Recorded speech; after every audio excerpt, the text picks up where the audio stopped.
How are you doing? I'm good. How are you? Oh, good. Hi, Navir. How are you?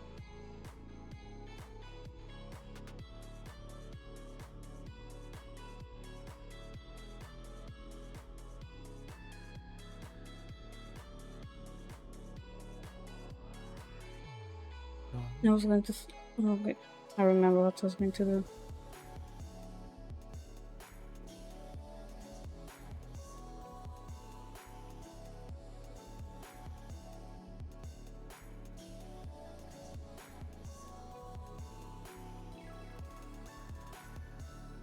There. We got birdies. Yeah, we got birds. So today I'm going to continue playing Cinderella Phenomenon, doing Waltz roads. Bad ending. Thank you for that, Pat. And yeah, we already got the good ending on Fritz, so we are getting Waltz now. The last road, but we still need to get the good and bad ending. So yeah, let's just go. I didn't see the good. How is the good ending on Fritz? Because I missed out. People Yes. die. People die. No. Well, then it's good that I missed it.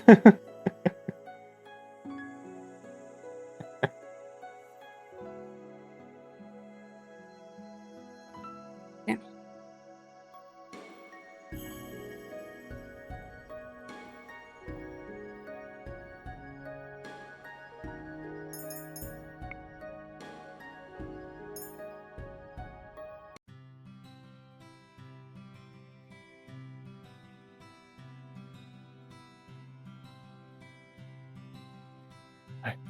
Princess.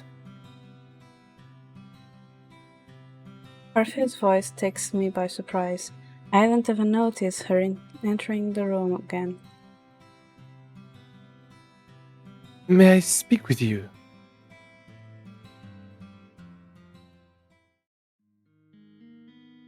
I'd like you to meet someone, though I'm sure you already know him quite well. Rod? So you really are cursed. I was the one that gave Sebi to Rod so that he still had some way to voice his opinions. Sebi? Short for Sebastian. Cute, isn't it?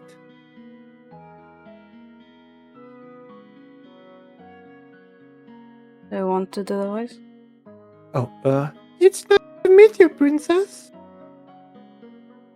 Sebi's voice changes when he greets me. The tone it uses is lower whenever it speaks for Rod. Perhaps that is what Rod's voice actually sounds like. Wait, if he remembers me, does that mean... The mermaid's curse. What? That is my curse. Rod has been mute all this time because he's cursed. Does everyone else know? Obviously, they are my family. Even the king? He knows as well. So, am I the only one you never told? I didn't think you'd particularly care either way. He is not wrong. Yet, I cannot believe I did not know. I was left outside once again. What are you doing here? I have been trying to help Rod with his curse. That is why he comes to the merchant from time to time.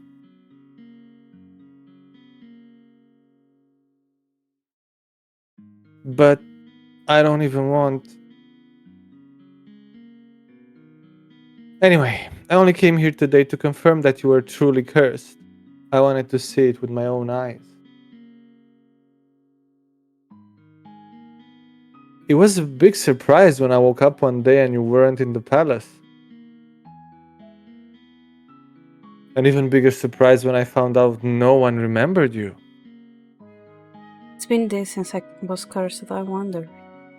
How are things in the palace? livelier, happier. Up here? I've never seen my family happier than they are now. I'd say it is a good thing you aren't a princess anymore. Hmm? I'd always thought Rod didn't really care about me regardless, but this is the truth?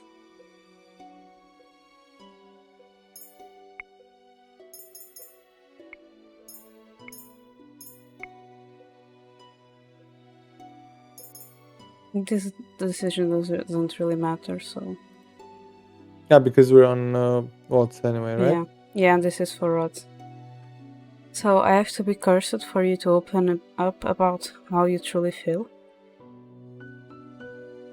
The only reason I didn't say anything earlier was because Emmeline didn't want me to. I'm happier too now that you're gone. I don't have to pretend to like you anymore. I'm going to return to the palace now. I'm gone. They are up here. Your very existence has been erased in the palace. They've never known you. That doesn't mean they're happy without you. Even the king. What did I expect? Why did you bring me here? The people in the Martian, they... I shouldn't have left you alone in there. I'm sorry. They know how they felt about me. What have I ever done to them? Now isn't the right time to explain. When will it ever be the right time? So many things have already happened to you. I need you to be patient, Diviana. Has the prince already left? Yes, he has. Princess, we'll talk about this later. For now, you must focus on breaking your curse. Did I miss something? No, Right. Maybe the fairy is right. I don't think I'm ready to find out how I made so many people hate me. Well, Parfait, I think it's time we get down to business. What should we do with her? What are you talking about now? You, of course. You've got nowhere to go, right? She's right. I think back to the days I spent on the streets and shiver. I'll do anything so long as I don't have to go back there. the princess can stay at the Martian with me and the rest of my boarders. I've almost forgotten what hope felt like.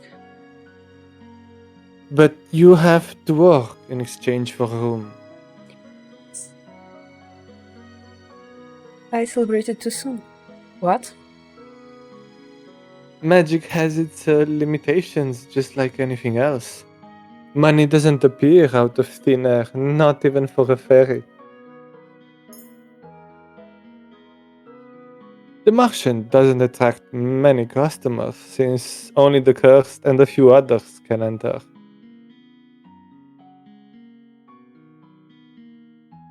I sell my potions here and there, but I have several hungry mouths to feed, and my funds are tight. I thought fairies lived in luxury. Parfait, are you broke? Ouch.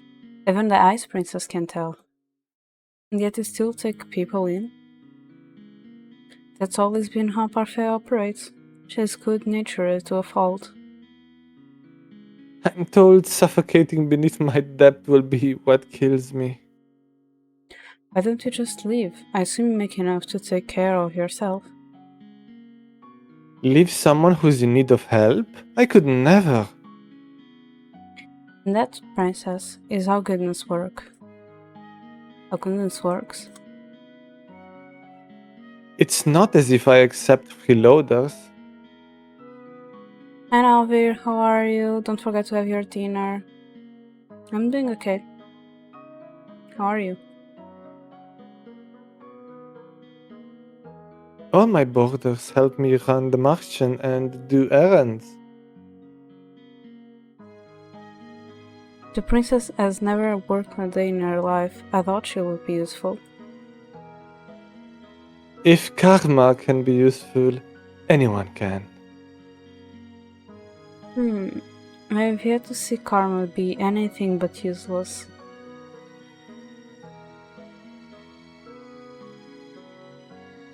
Princess, you're more than welcome to stay if you're willing to help out. It's the least you can do in exchange for a roof over your head and 3 meals a day. Oh, and shoes. Do I even have a choice? I toss and turn in bed, unable to fall asleep. The mattress is hard and the sheets are itchy. Nothing at all like the bedding I had in the palace. What would I give for my old bed again? For any of the comforts of home? I miss my dolls. Lady Parfait! Lady Parfait!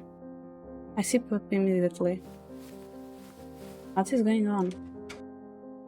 I leave my room to investigate.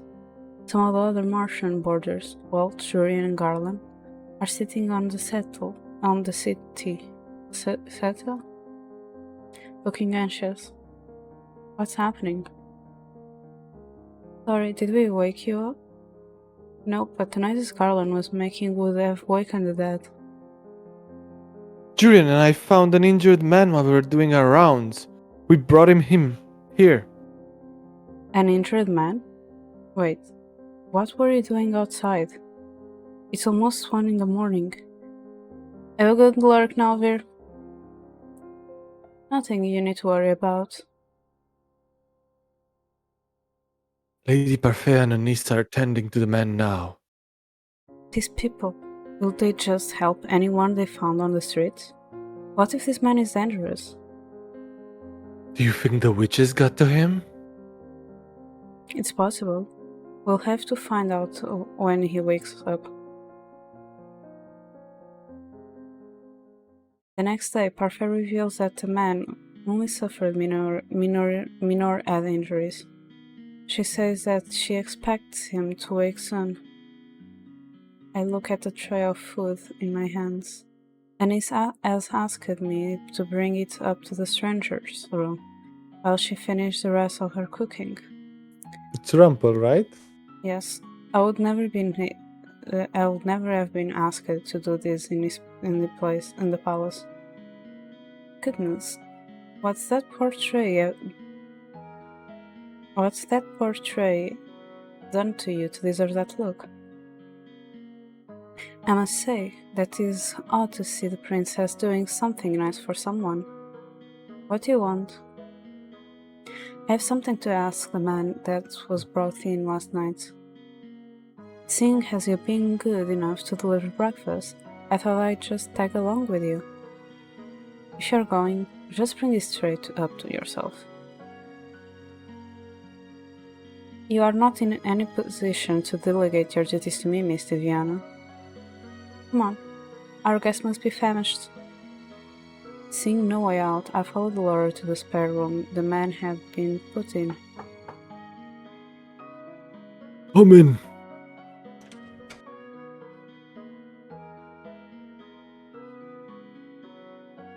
I thought the man would be old, but to my surprise, he looks young, probably in his early 20s. He seems lost in reverie as he stares at a small notebook. Good morning. Good to see you're awake and breathing. The man looks up at her when she speaks.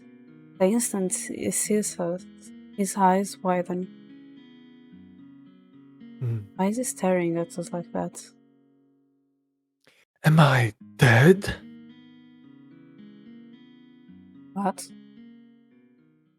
I'm in heaven, or maybe you two are angels that have fallen out of it? I see. What can a humble gentleman like myself do for you lovely ladies?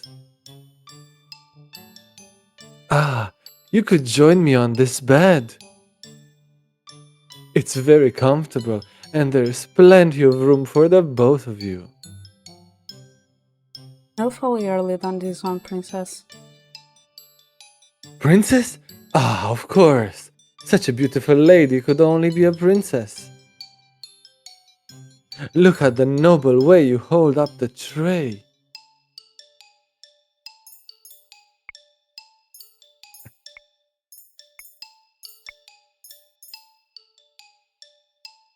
Can I throw the tray at him? I'm tempted to let you. Feisty as well. Oh, be still, my beating heart. You. Oh, he's awake. Another lovely lady has entered my chambers. I of you at once. I think I know how cousin over here got head injuries. Some lady decided she had enough of his rubbish and wanted to punish him. Delora, patience. He may not even be in the right state of mind right now. He did take injuries to the head after all. The man finally stops to look just at me. He narrows his eyes and stares so hard I almost want to slap him. What? You're familiar. But no, it's impossible. Aren't you the crown princess? What are you doing here? Hmm? If he knows, then he's... Well, it's definitely not a witch or a fairy. Can only mean one thing, if he recognizes the Ice Princess. What is your name, good sir?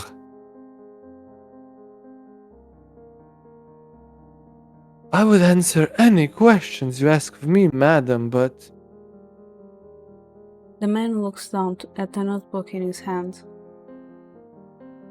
I don't remember. Amnesia? I know everything about Angeli, and yet I don't know the first thing about myself.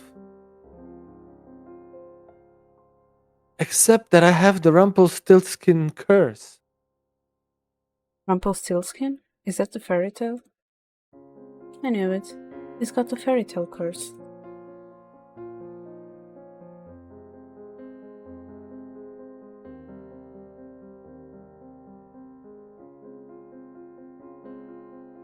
Fairy tale curse?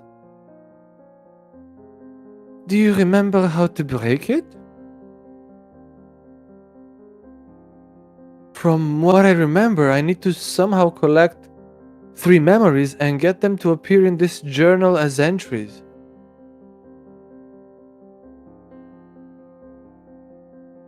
He shows us the notebook he's been holding on to since we entered the room.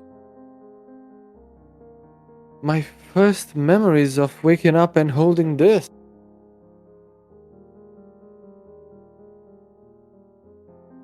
I thought there would be information in here, but it's empty. Another victim of the curse. You must be tired. Diana will leave your breakfast here and will give you some time to yourself. We'll be outside if you need anything else.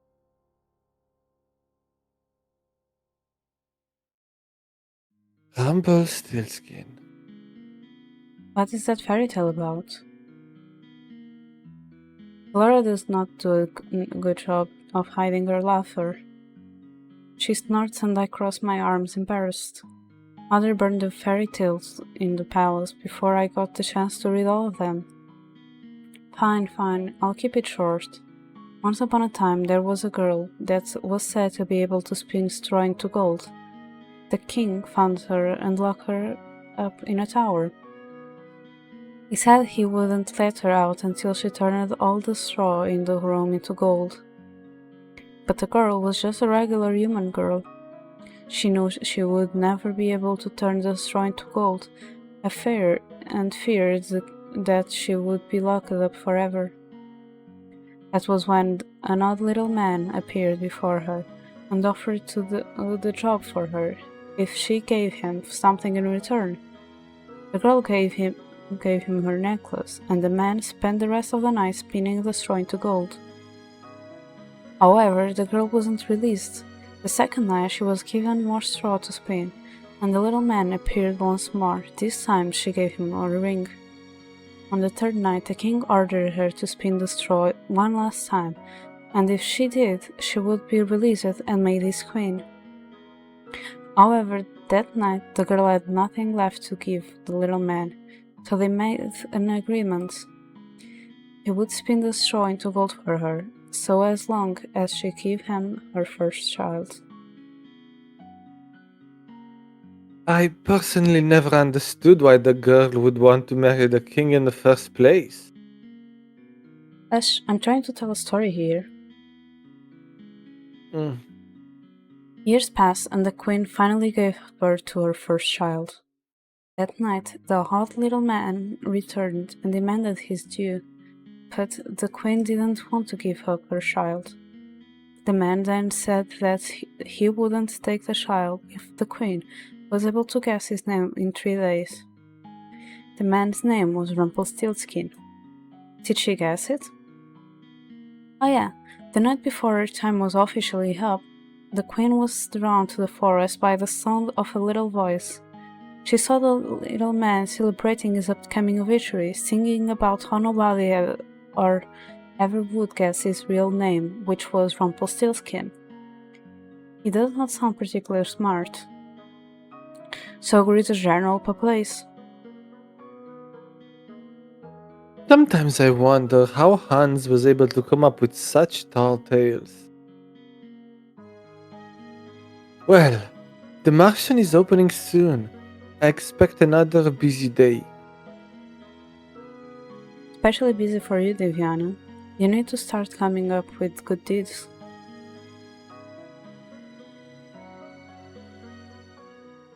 The amnesiac Casanova was allowed to stay in the Martian with the other warders. Because he still seemed capable, Orpheus set him to work as one of the Martian terrors.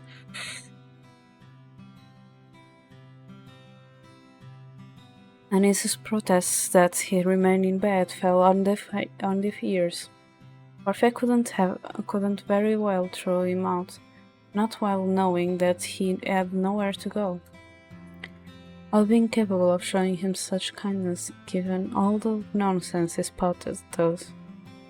The people that frequent the Martian began to steadily ignore me altogether, like I do not exist. It is better than the stares and the hateful looks. Rumpel, you aren't here to flirt. But this lovely lady is unattended. Sir Rumpel, please, you're making me blush. Because the man couldn't remember his name, he fashioned one from his own curse, Rumpel. I think it suits him. I'll never understand Parfait.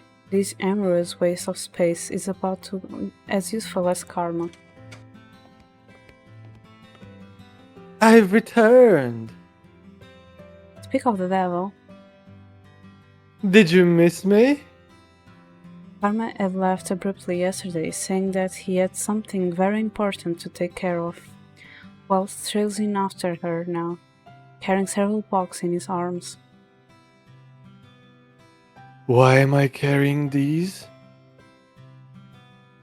Because you made me run that errand for you at the toy shop the other day. And because gentlemen carry things for ladies. I'm going to drop them now. Those boxes contain very important contents. Welcome home, Miss Karma. Nice to see you've survived the trip, Waltz. Thank you, Anis.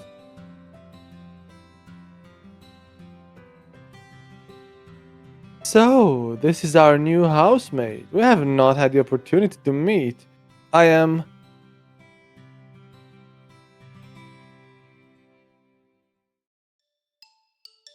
We are all surprised when Rumpel suddenly reaches out to grab Carmen's hand. My life before this moment has been a depressing monochrome. Now that you have entered my bleak existence, I see everything in beautiful blazing color. And nothing shines more brightly, more vividly than you.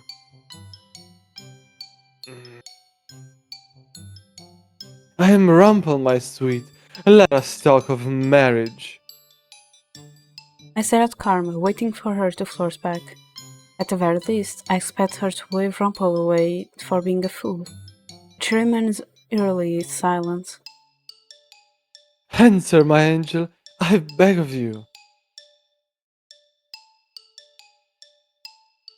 Keep. Say the word and it is done. Your filthy hands off me!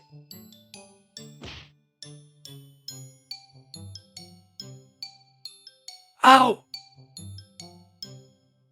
Not again. I would never be interested in the likes of you. Go on, lad, give him a good beating, like the one you gave to me. My queen! There is no need for violence. What did you just call me? Yes, calm down. Rumpel is still recovering. What is going on? Karma is a man. Doesn't take kindly to being flirted with. Or proposed to. She is a man? But your voice, your face, your breast.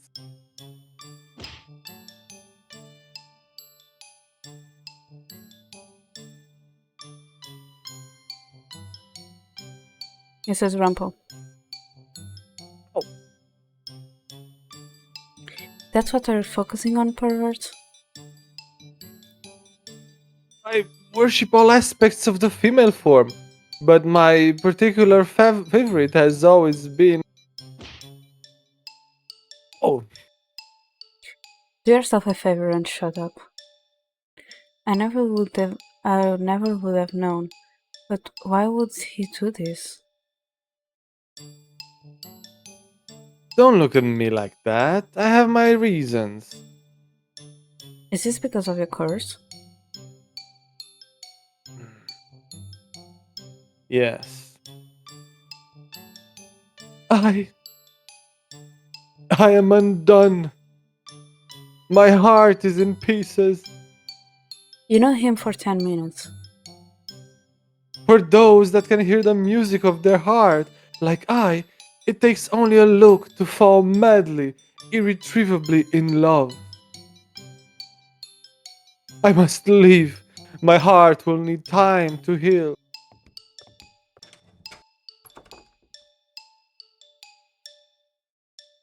The Martian attracts all sorts, doesn't it?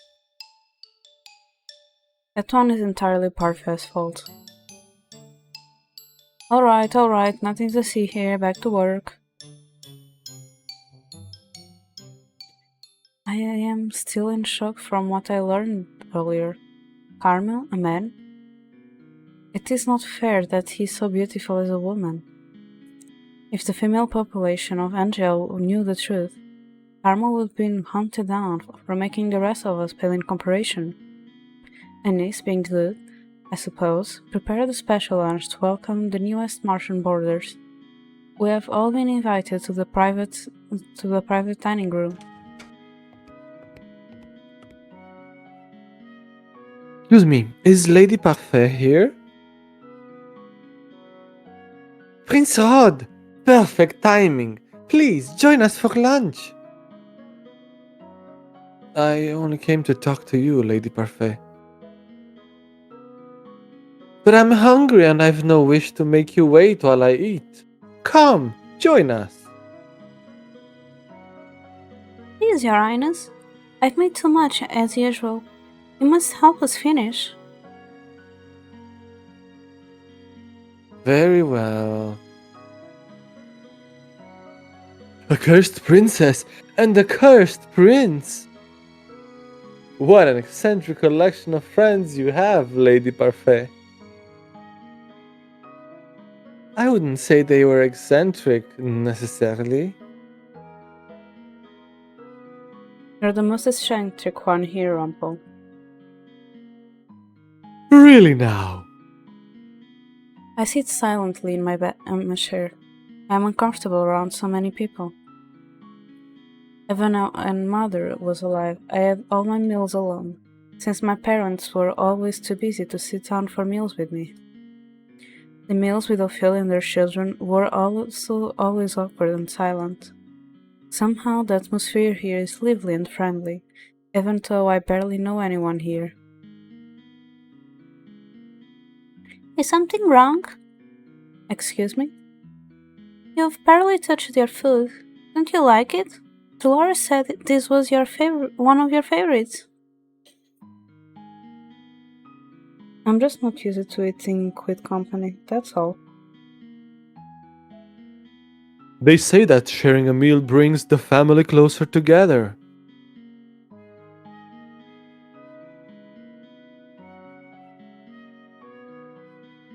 Arlan, I apologize. closer together, huh?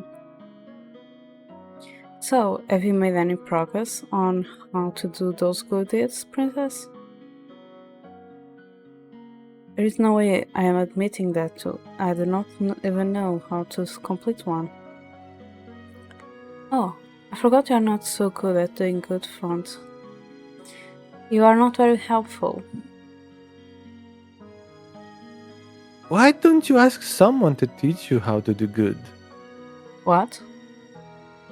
Well, that's not something you hear every day. As in, take some kind of lessons? If you're having so much trouble on your own, you should ask someone to give you some advice or teach you. It's as simple as that. What is this I hear? The princess needs advice?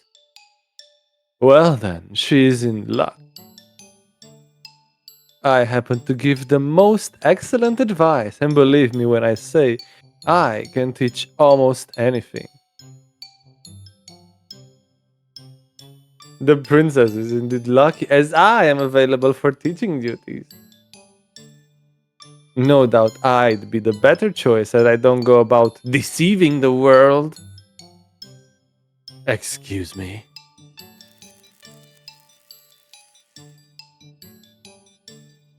From one-sided flirting to bitter enemy, and all in the span of a few hours.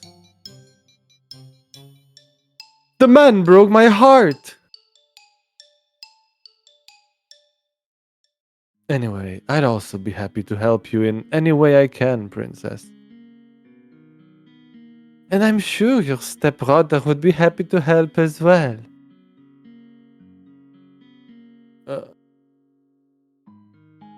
I don't think I would make the best teacher for this sort of thing. I only teach others how to fight. Never mind the fact that Jurian herself still struggles to be good. What? You're lucky, aren't you? So many people are willing to help you. Why? Why are you all willing to help me? That's what we do at the Martian. We help each other. Lesson number 1. Doing good means helping whenever one can. Just let any of us know if you want our help. Trust no one but yourself. You need not care for anyone but yourself. This is what Mother and the last few years have taught me. I have always been alone, and it is easier that way, and yet These strangers, these people that I've only known for a few days, are so willing to help me when they will gain nothing in return. Is this the goodness I was meant to see, Father?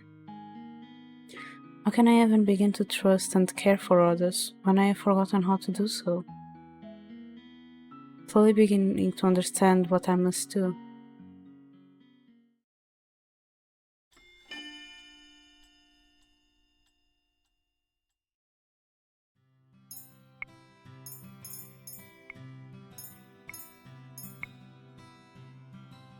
I don't see why this is necessary. Of course this is necessary, Princess. You worked to show you can be useful. For the last half hour, Perf and Laura have been debating that chores they want to give me. I cannot believe they are seriously going to make me work like a commoner.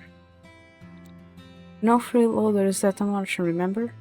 And you can't pull the princess card anymore now that you're a homeless peasant. Being demoted to a homeless peasant is not my fault. If you really think about it, it was kind of me to demote you. Stop teasing her, Laura. Diana has had a lot thrown at her already. I'm only speaking the truth. Besides, working to live is the commoner's way of life, but at least is rewarding. But if you do nothing, you got nothing. No food, no clothes, no bed. You are no longer a princess, Diana. Life here at the Martian is comfortable, and you need to work for comfort. Remember that. What you do is your choice, princess. Do I even have a choice? Not really, no. Let's see. How about cooking duties? No way, she'd burn a salad. She could be a receptionist? Then we'd lose all of our customers. That's probably true. I'm right here, you know. Sorry. Do you have any useful skills at all? As a princess, I had servants who did everything for me. They cleaned my room, helped me dress. How am I expected to possess skills for things I have never done? Aha! Hmm? I have found the perfect job for our Cinderella. Ta-da! Diana will be in charge of sweeping the Martians' floors. What? Perfect. Even she should be able to do that. Could you, princess? I refuse. But look, I even put a cute little ribbon on the broom just for you. It's your very own special broom. A princess does not clean. Hard-headed as ever. Don't worry, I have a fix for this. Suddenly the broom flies into my hands, and pull it helplessly along as the thing begins to swipe the floors. I try to pull my hands away, but might as well be glued to the broom. They do not budge. What have you done? You should be thanking me. I'm helping you with your duties. Laura, isn't this a little too much? Oh, nonsense. The princess is learning useful new skills. Mr. Broom will teach her everything she needs to know. If the floor is dirty, Mr. Broom will come to life and start sweeping. And it will not stop until the floors are spotless. What? Come on, Parfait. We've got time for a cup of tea. But She'll be fine. A little sweeping never killed anyone. You are dreadful. Enjoy your time with Mr. Broom. Wait! Did they really just leave? Hey, slow down. The room begins to slip faster. Despite my protests, I'm still forced like a puppet to sweep the floors with grudging tenacity.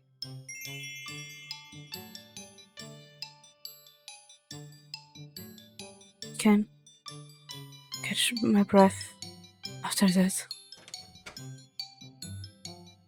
Princess, Parfait sent me to check.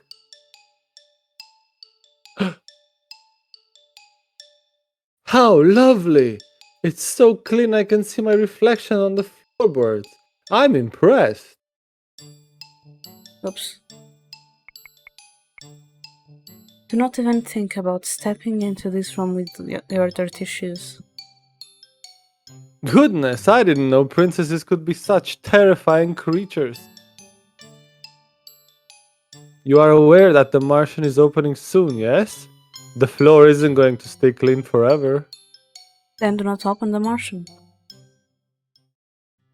I do sympathize with you, princess. It's difficult adjusting to the commoner's life. What do you know about that? More than you think. What? Oh, did I let that slip? That was my mistake. Arma just smiles at me, his eyes gleaming with playful mischief. He's definitely hiding something. My hands are red and sore from all the swiping I have done today. I remember the salve offered me when I first woke up in my room. Surely that will help somewhat. I apply it to my hands and find, to my surprise, that is very effective. Most of the redness quickly fades along with the pain. Is this what my life will be like if I do not break the curse? Forced to work day in and day out? I cannot let things stay as they are. I must act. I lay down to rest.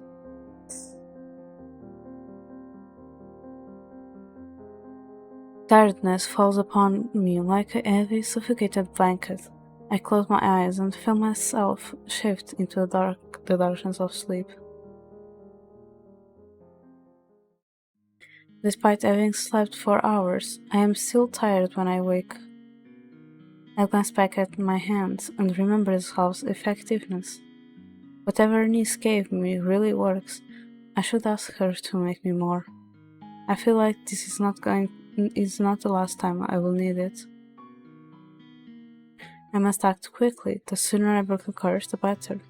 The people who offered to help me are all here. Who should I ask for help?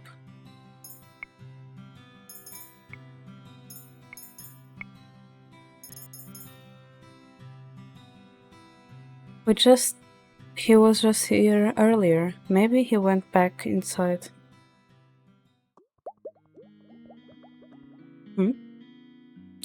I stop and stare at the small orbs of light floating around the room. What is going on? No, this isn't it.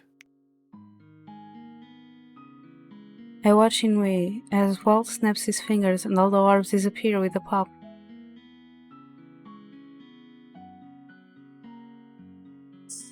Oh, princess. What are you doing? Practicing my next magic trick. I still haven't perfected it. How come you are able to use magic? Are you a witch? A fairy? A good magician never reveals his secrets. Right. Did you need anything? I take a deep breath. Can you teach me about goodness? Huh? Why do you look so surprised? Well, it's just that I didn't think you'd come to me for help. If you don't want to, Oh, no, that's not it at all. I'm happy you asked me. What would you like to know about goodness? how do you do a good deed? That is a very broad question. I don't think I can give you a specific example. Then, how do I do good?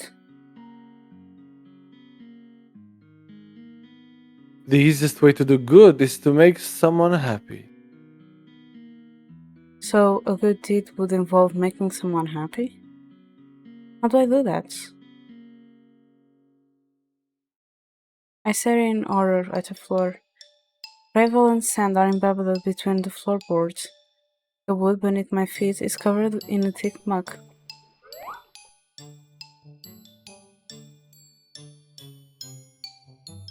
Oh no. Stop! I never thought I'd see this. The princess is actually sweeping. I'd say it's more like the broom is sweeping and the princess is just along for the ride. Lady Parfait, your orders have arrived. Where should I put them? At the back, please. I glare at Carlin as he begins to move. You are dirtying the floor. Sorry. Carlin dashes across the floor with long steps in an attempt to leave as few footprints as possible. This was Laurie doing, wasn't it? Is it obvious? It has "Witch having fun" written all over it. I need water. Wow, completely spotless. You are the worst. Don't be mad at the broom, princess. It is only trying to help. It is doing nothing but making my life miserable. Lady Parfait, I must speak with you. I look up at the witch that has just entered. She's a regular at the Martian and, according to Parfait and Laura, a good witch. She orders tea here from time to time. She has mud on her shoes. Why is she glaring at me like that?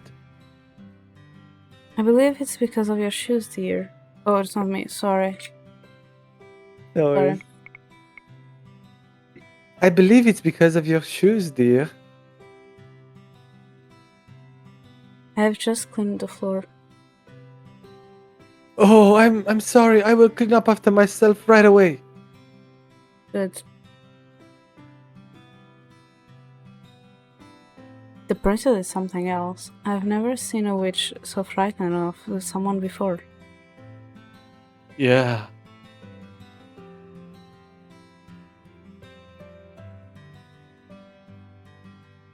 The witch hurriedly cleans up the tracks she's made, coming in before going to speak with Parfait. Even though Parfait says that Laura and this witch is good, I do not trust her judgment. Especially not when she considers Laura, who ruined my life, a good person. I put the broom back in its resting place before double-checking my work. Now that I'm done, I can continue to work on breaking my curse. Whom should I ask for help today?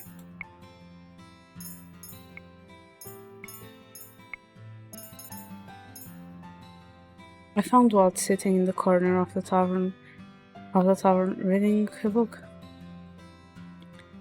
He didn't strike me as the kind of person that would read books. I'm going to take that as a compliment. Though, to be honest, I wouldn't be reading this if I wasn't preparing for one of my shows. Shows? I don't just do magic shows. I perform puppet shows as well. I have to be familiar. Sorry. I thought they were the sorry. I have to be familiar with several bedtime stories for those. Shows? Oh wait, I'm going back now. I don't know. You should come with me sometime. The children are always so happy at the shows. You might get one of your good deeds helping out. I have never been around children for extended amounts of time. You've got to be patient too. Children can be difficult to handle. You speak as if you weren't a child yourself. That's because I'm not a child. Waltz hates it when he's treated like a child, especially when Karma teases him about it. Besides, patience isn't just for children. It's necessary in a lot of situations. I would guess you might need to work on that. Excuse me? Walt shrugs and with an awkward smile returns to his book.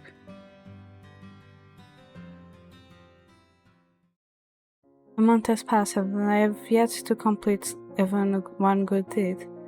Not for any luck of trying to. I've been asking around for advice on how to be a good person and received various answers. What makes someone good? I'd say being selfless. I think it's important that you consider another person's feelings. Patience. The ability to soothe even the most broken of hearts. Forget I asked. Bravery. Loyalty. You must be beautiful both on the inside and out. Right. Must I be all of those things in order to be good? According to Parfait, I cannot just pretend, it has to come from my heart. I place my hand on my chest and consider the steady pulse of my heartbeat. That will not be easy. Close my eyes, thinking of all the possible ways I might be able to break my curse, but in the end, my mind is blank. Mother, what am I supposed to do?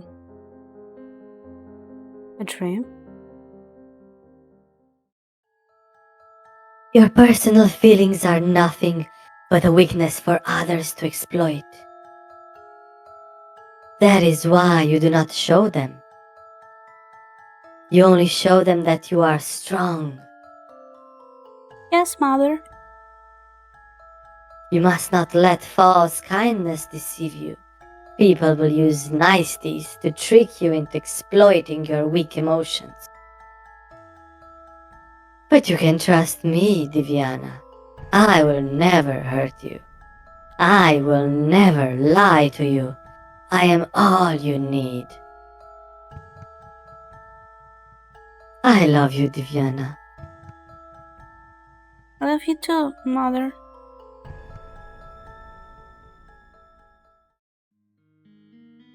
How are those lessons of yours going? I hope you're not giving anyone a difficult time. I am the one having a difficult time.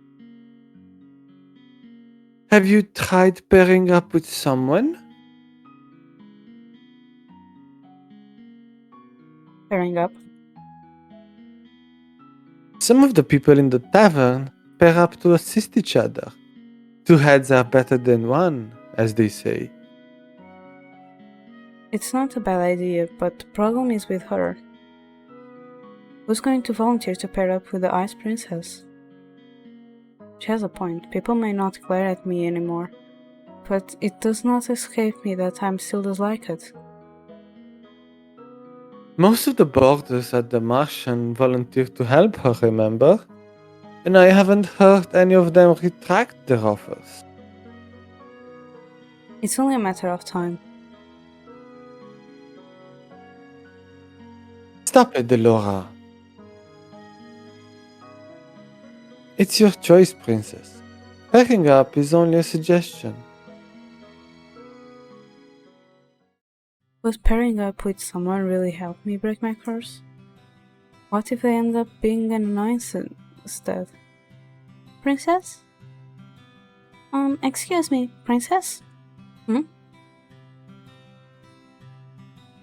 I'm sorry for disturbing you, but you've been staring at your tray and the customer is waiting for his order. Of course.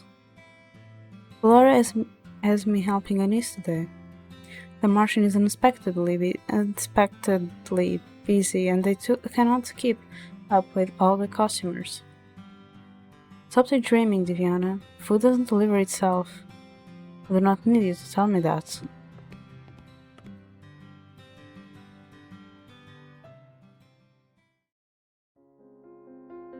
I stretch out on my bed. The stiff mattress does little to soothe my aching muscles. I was on my feet the entire day, struggling to keep up with the steady stream of people that come into the Martian. I have never seen the Martian this busy. I roll onto my stomach and bury my face into my pillow. My arms and legs protest the movement. I refuse to live this type of life much longer. I need to break this curse as soon as possible. Why don't you pair up with someone? Pairing up may not be such a bad idea.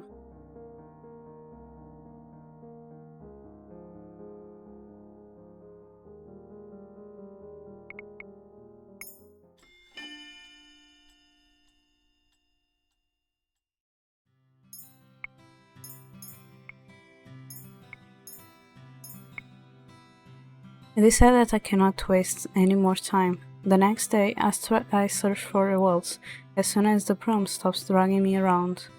I swear he was here a while ago. Denise, have you seen Waltz? Oh, I just saw him walk back inside. I find him talking with Parfait and Laura in the reception area. All of them are speaking in Solomon whispers. As soon as Parfait and Laura notice me, they break off their conversation with Waltz. Both the witch and the fairy step away from Waltz. Excuse us, princess. I watch curiously as Laura and Parfait leave the room without another word to me. What were they talking about? Waltz turns in my direction and smiles. Morning, princess. I turn toward Waltz and watch as he begins to put some puppets on the table into a box. Are these toys yours? These? They're for a show I'm doing later. I wouldn't be playing with these things at my age. You look 12. I do not see how that is too old to be playing with dolls.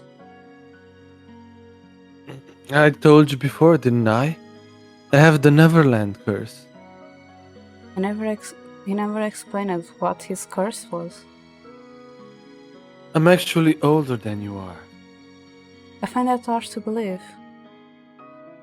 You don't know the story of Peter Pan, do you?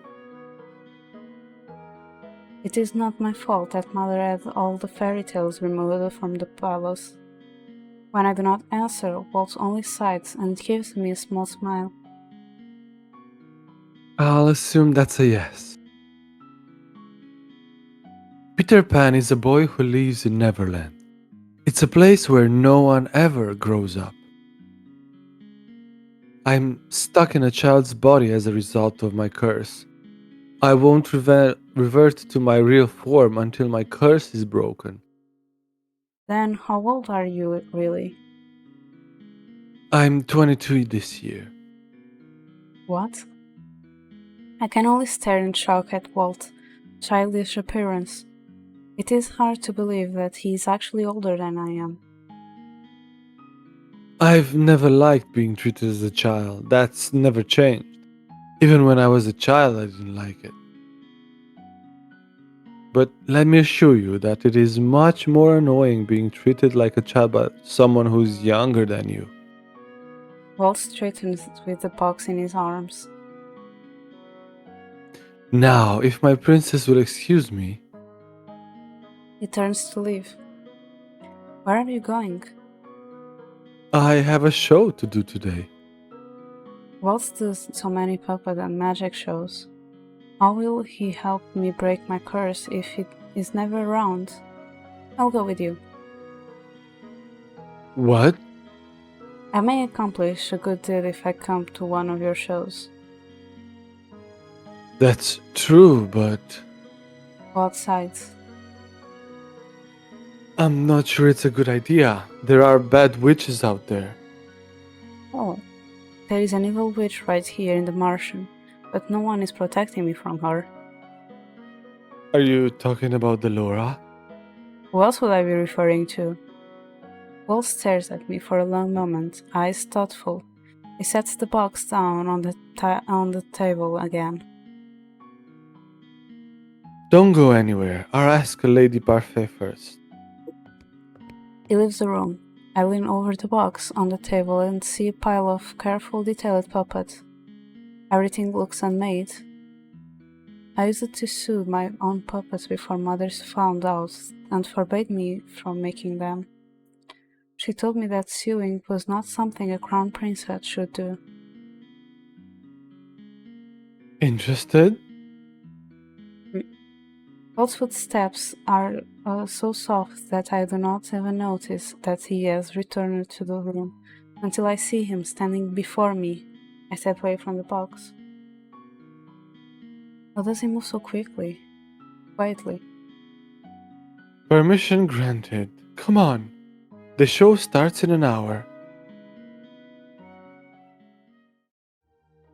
I watch as Walt sets up a small booth on the street where I'd first seen him with Emmeline. Back then, I never thought I would see him again. It's nice to see you actively trying to break your curse. I shrug. I'm not convinced that this will work, but Parfait said that if I partner up with someone, I may be able to break my curse faster. So you chose to partner with me? His sonor voice startles me. He sounds both happy and sad. Was he lying when he said he wanted to help me? That everyone in the Martian was willing to help me? Would you rather I pick someone else? No. I jump at the sudden reaction. Waltz awkwardly clears his voice. No, I'll do everything I can to help you. Waltz heads for the back of the booth. I begin to follow him, but I am forced to stop when he holds out his hand. You haven't had enough training to be my personal assistant yet, princess. What? I stared at him puzzled. I never said I wanted to be your personal assistant. And training? Why would one need training to assist with a children's show? You might just be able to snag a good deed if you agreed to become my assistant, you know? There is a teasing twinkle in Walt's eyes, and he waves me off. But until you're ready, you should stay with the children and just watch the show. I think you'll enjoy this story. I recommend getting a place up front. You will be able to see... Sorry. I'm You'll writing be the able... tests and then I just skip, sorry. No worries. You'll be able to see all the action that way. When I do not move, Walt sighs and smiles at me. I promise the children won't bite you unless you bite them first.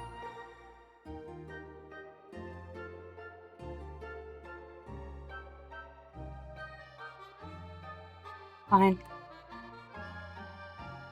That's my star. Are? He disappears around the back, leaving me alone. In no time at all, people begin to gather. Soon, there is an impressive audience around Walt's small booth. I look at the group of children that are cluttered as close as possible to the front. They are all clearly excited for the show to start. I used to do puppet shows with my dolls too. I felt less alone when I pretended my dolls could talk. And I'm still alone. Nothing has changed. I sat as I sidestep to allow someone else to stand beside me. I'm surprised to see that the person is an adult. I look out at the gathering crowd of people and find that there is an almost equal ratio of children and adults. Why don't adults be at something as childish as puppet show? Hello, everyone.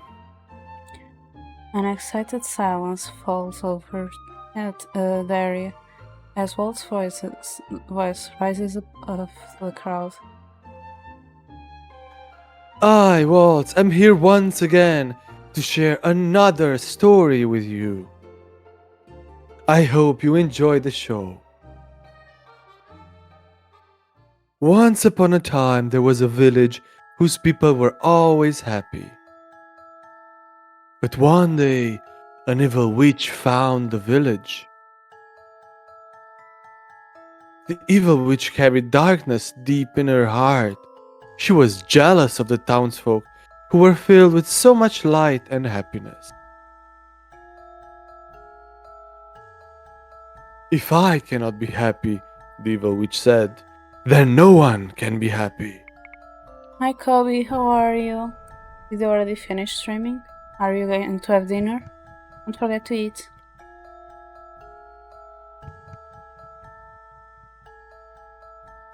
How overly dramatic. I almost jump when I feel a tag on my dress. I look down to see a little boy pulling at the hem of my skirt, with his eyes remaining focused on the puppets. I don't like her. That witch, she's bad. His grip on my skirt tightens. He is wrinkling my dress.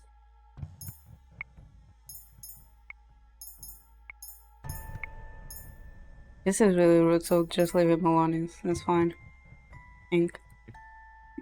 You're trying to be mean. Yeah, I'm trying to go to bed and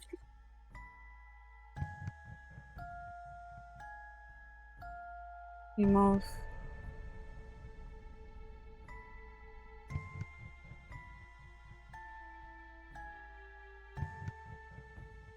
I reach down to try to pry the boy's hand off my skirt, but the boy moves faster than me. The moment I pull his hand away, he quickly refastens his grip, this time around my hand. Hey! The boy does not move his hand. In fact, his hold only tightens so much so that I find it impossible to pull my hand away. There is no way I can make him let go without causing a scene. I'm going to be stuck holding the hand of a little boy I do not know until the end of the show. But did this happen? Darkness spread over the village. The people began to suffer. They forgot what happiness felt like. One villager decided to leave and find a good witch that would help save everyone from the evil witch. This villager knew it would be very dangerous, for if he were discovered, the evil witch would certainly kill him and his family. But the man knew he had to try if he ever wanted to see the other villagers smile again. Many days later, the man finally returned with a good witch whose heart was as filled with light as the evil witch's was filled with darkness. The good witch, unable to bear the sight of the villagers suffering, decided to help them. She cast a powerful spell that would send the evil witch away and save the village at the cost of her own life.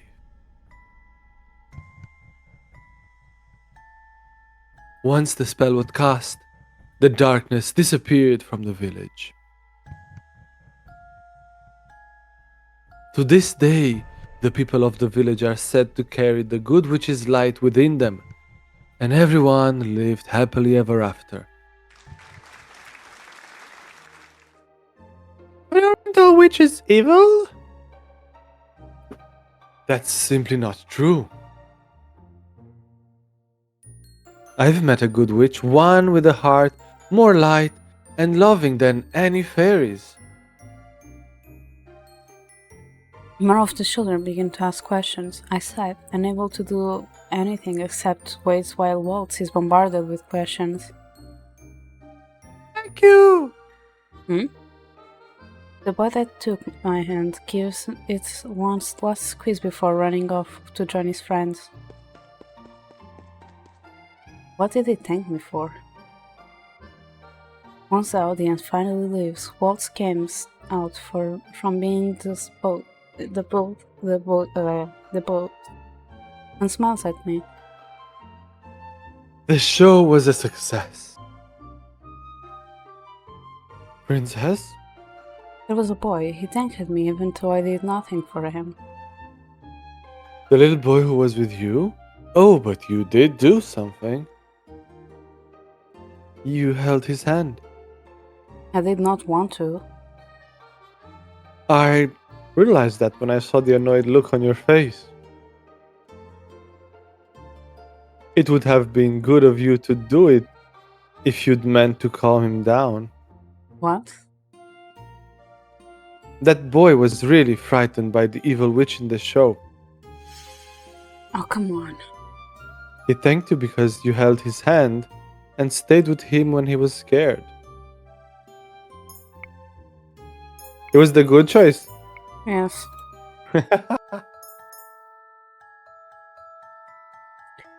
Waltz better finish this show before this child ruins my dress. Darkness spread over the village. The people began to suffer. They forgot what happiness felt like. One villager decided to leave and find the good witch that would help save everyone from the evil witch. This villager knew it would be very dangerous, for if he were discovered, the evil witch would certainly kill him and his family. But the man knew he had to try if he ever wanted to see the other villagers smile again. Many days later, the man finally returned with a good witch whose heart was as filled with light as the evil witch's was filled with darkness. The good witch, unable to bear the sight of the villagers suffering, decided to help them. She cast a powerful spell that would send the evil witch away and save the village at the cost of her own life. Once the spell was cast, the darkness disappeared from the village. So Hi this day... Ginger, how are you? Sorry, and thank you for the work. Nice. Hi Ginger. Welcome, welcome. To this day, the people of the village are said to carry the good witch's light within them, and everyone lived happily ever after. But aren't all witches evil? That's simply not true.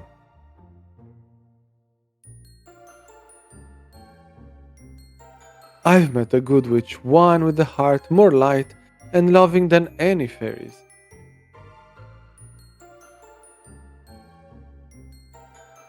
More of the children began to ask questions. I sighed, unable to do anything except wait while Waltz is bombarded with questions.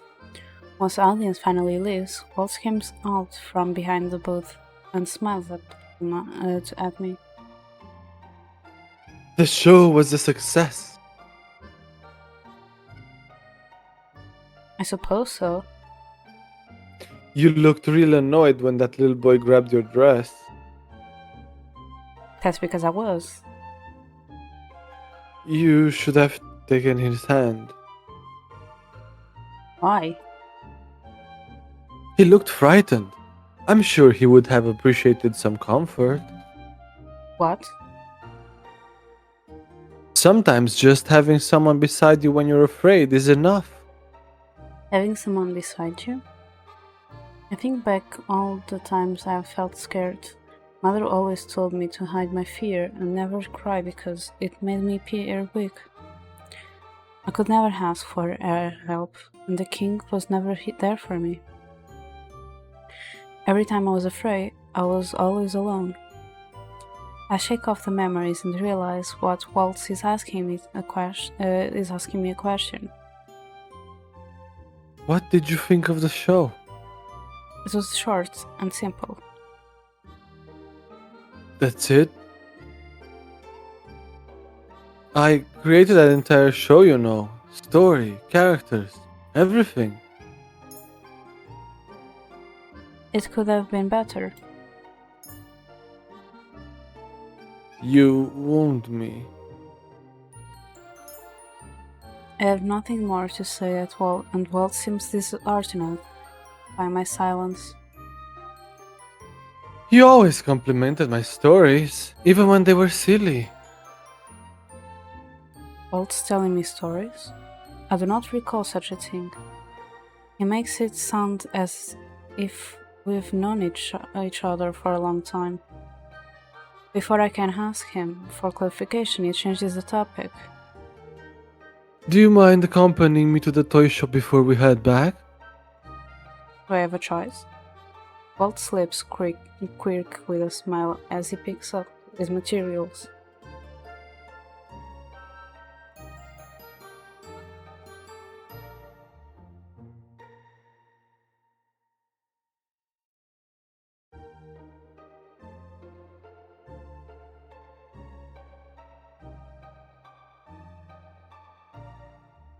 You might have fun, princess. Come on.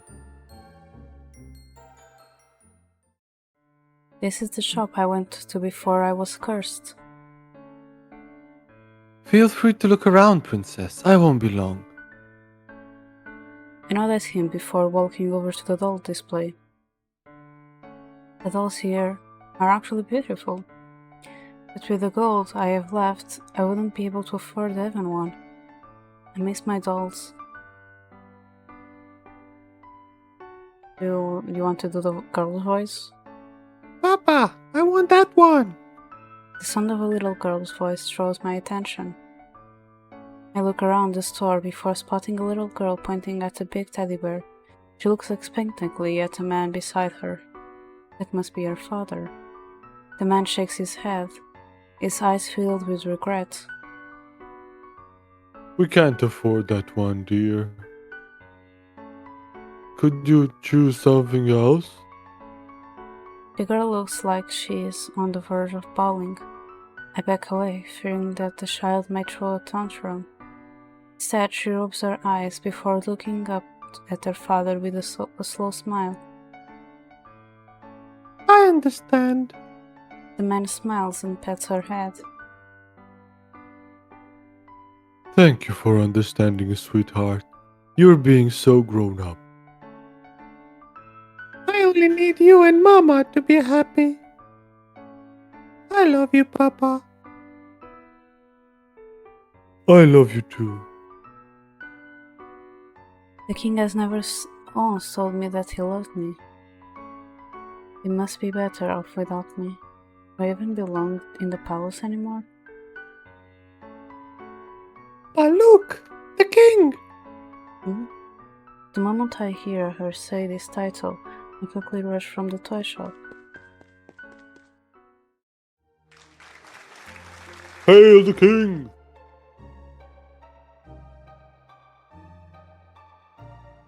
Long live the king! Hail King Gennaro! He is the first one I see, mounted on his favorite white stallion, as he waves and stares at everyone.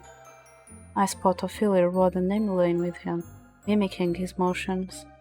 The king used to invite me to join him before, but I always declined it. He always went out alone. Once a month the king sets out to check on the conditions of the kingdom in person. It is his way of bonding with the townfolks. The Order of Caldera trails behind the royal family with Sir Alcaster at the head, but there is one particular person that is missing. You're welcome, Ginger. It's something special. If I can help someone to other people grow, it's the least I can do.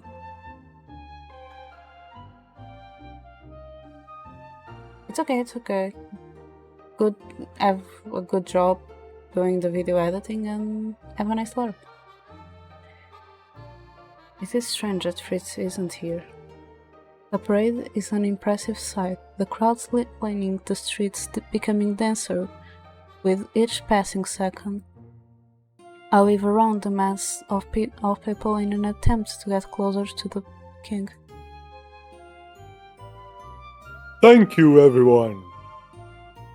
He's smiling, a true smile. I've never seen him smile like that at me. Heaviness begins to weigh down my heart. Suddenly it becomes harder to breathe. Please look this way. Please look at me. The king is looking happier these days, isn't he? I don't think I've ever seen him so joyful. It must be his family. Happier? All I want is for the king to look at me, to see me. But he does not so much as glance my way once. I stare at the ground with pearly eyes. He is happy without me. I return to the toy shop with a heavy heart. The little girl from earlier is standing with her father by the door. He ruffles her hair before holding his hands out to her with a smile. She takes it with a giggle and the two walk out together. A hot ache sinks through my blood as I watch them leave. Is this jealously? I reach up and clutch at my chest. My heartbeats feel painful. This is a terrible feeling. Princess? Diviana? I stare at Waltz, temporarily stunned by the fact that he called me by my name and not by my title. Are you okay? Despite myself, I find my eyes run back to the little girl and her father as they stand just outside the door of the toy shop. Princess.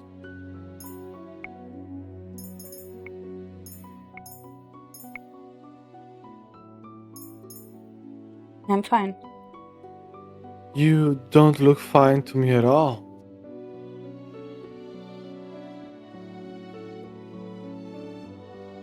Out of the corner of my eye, I see the little girl and her father as they disappear in the crowd outside the toy shop. I am. You still act tough even though you're hurting inside. I am not. Here.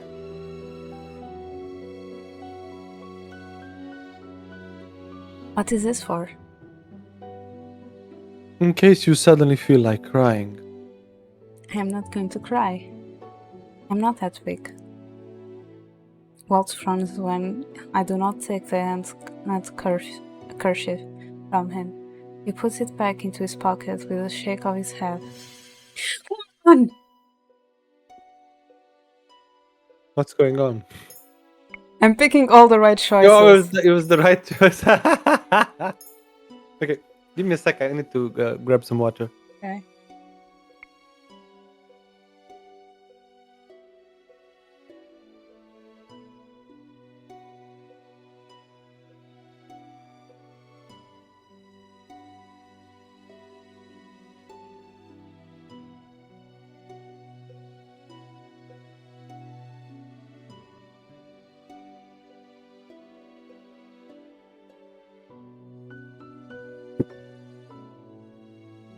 Alright, I'm back. I also thought that would have been the bad choice, but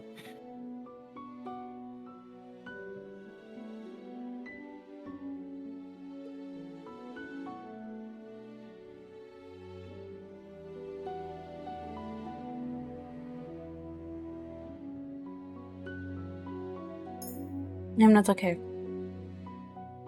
It's not like there is anything you can do to make me feel better. Walt's expression slips his chest, heavies with a silent sigh. all I can do right now is try. Walt's voice is a soft whisper, but I can still pick up his words. all we can do right now. What is he talking about? Waltz gaze moves to the set of teddy bears displayed on one of the shelves.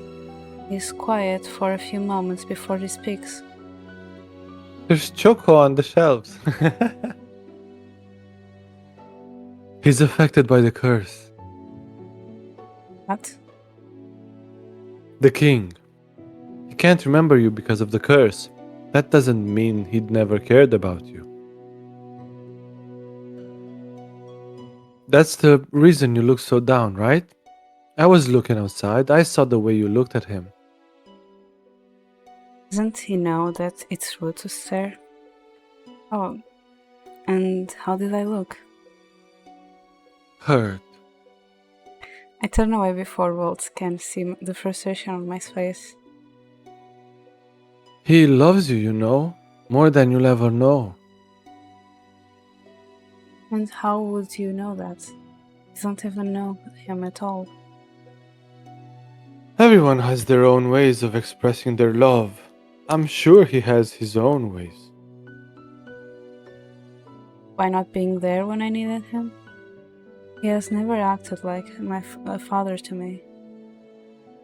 Princess, Don't pretend to know what my life at a palace was like, Waltz. This conversation is over. Let us return to the Martian.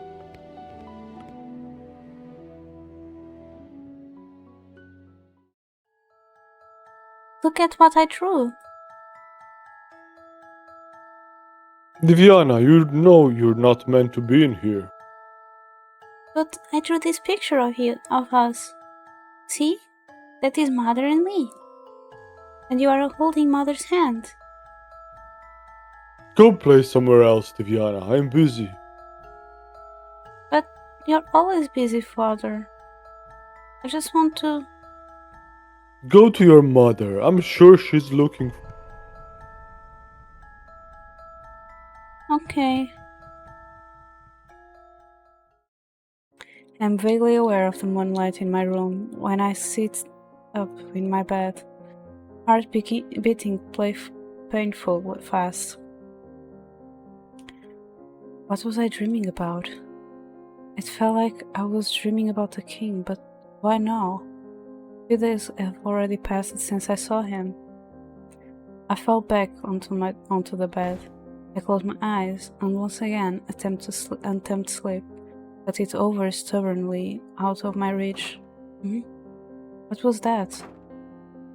Who could be making that noise at this time of night? I step out of my bed and head outside to investigate. There's no one here. The sound. It's coming from the tavern.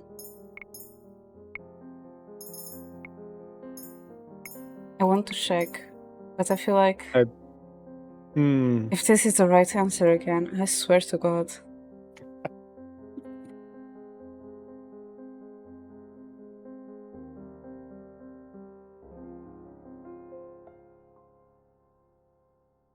It's probably just a broom cleaning again. Hey! Stop that! That voice. The door opens abruptly and Waltz steps out from the tavern, holding Mr. Broom.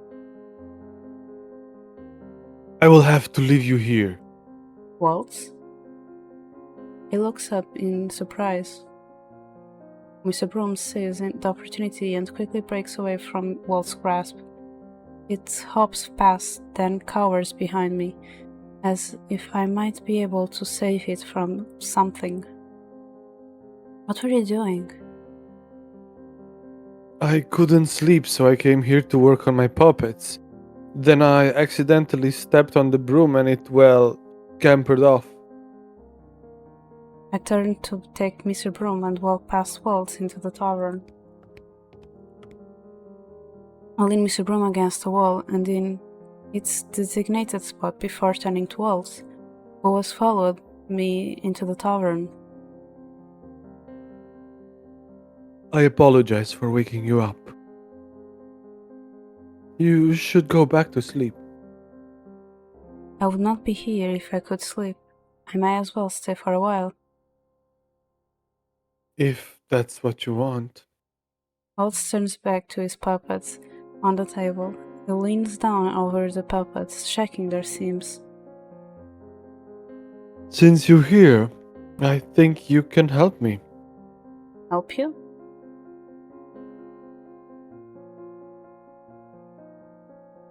What do you think of my newest puppet? I look at Waltz with surprise. With his eyes so wide and his lower lip jutting out, he looks almost like a puppet being begging for a treat. A puppy begging for a treat. Is he expecting a compliment on the puppet? Well, I look closely at the puppet's eyes. It looks evil. Really? I'm glad to hear that. It's going to be the villain in my next show. Thank you for the help, Princess. I'm glad that my mentor approved. Mentor? Waltz doesn't answer. That's it? Indeed. I only offered an opinion, but he looks so happy. What a weird person. Walt resumes his sewing in silence. He is very talented to be able to sew such a complicated animal. He has probably been doing this for a long time to be so skilled, possibly even longer than I expected, considering the nature of his curse. You look like you've got something on your mind, Princess. Well, you have never actually told me how to break your curse.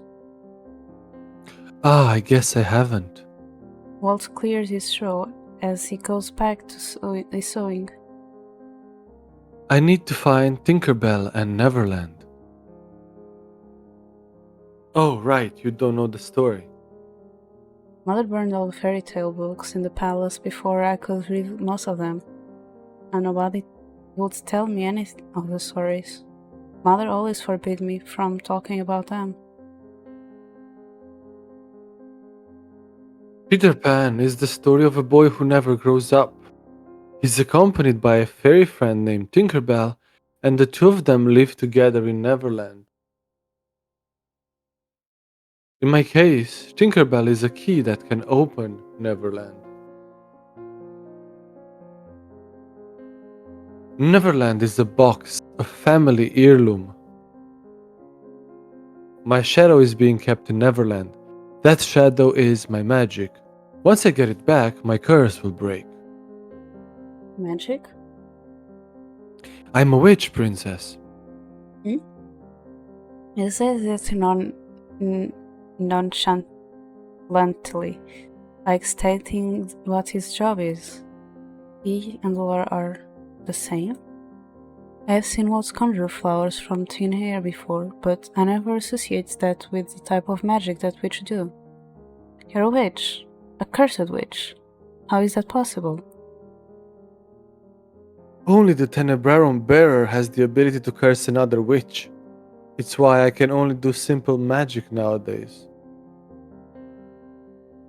If I ever want to cast proper spells again, I'm going to need to find Tinkerbell and Neverland. You don't know where Tinkerbell and Neverland are? No, I don't. Does that mean you're stuck in this form forever? How about a story? I feel a knowing begin to simmer inside of me. Why do you do that? You change the subject to purposefully avoid answering me. No, that's not it, princess. I'm trying to explain, and I think a story is the best way for me to do that. I am silent as Waltz reaches into his box of puppets. He pulls out two of them, then motions for me to sit in front of him. He holds a puppet to me, and I can tell he intends for me to wear it on my hand. My feelings on the subject must show on my face, but Waltz is resolute. Please? I do not know what this will achieve, but maybe this way I'll finally get some answers. Fine.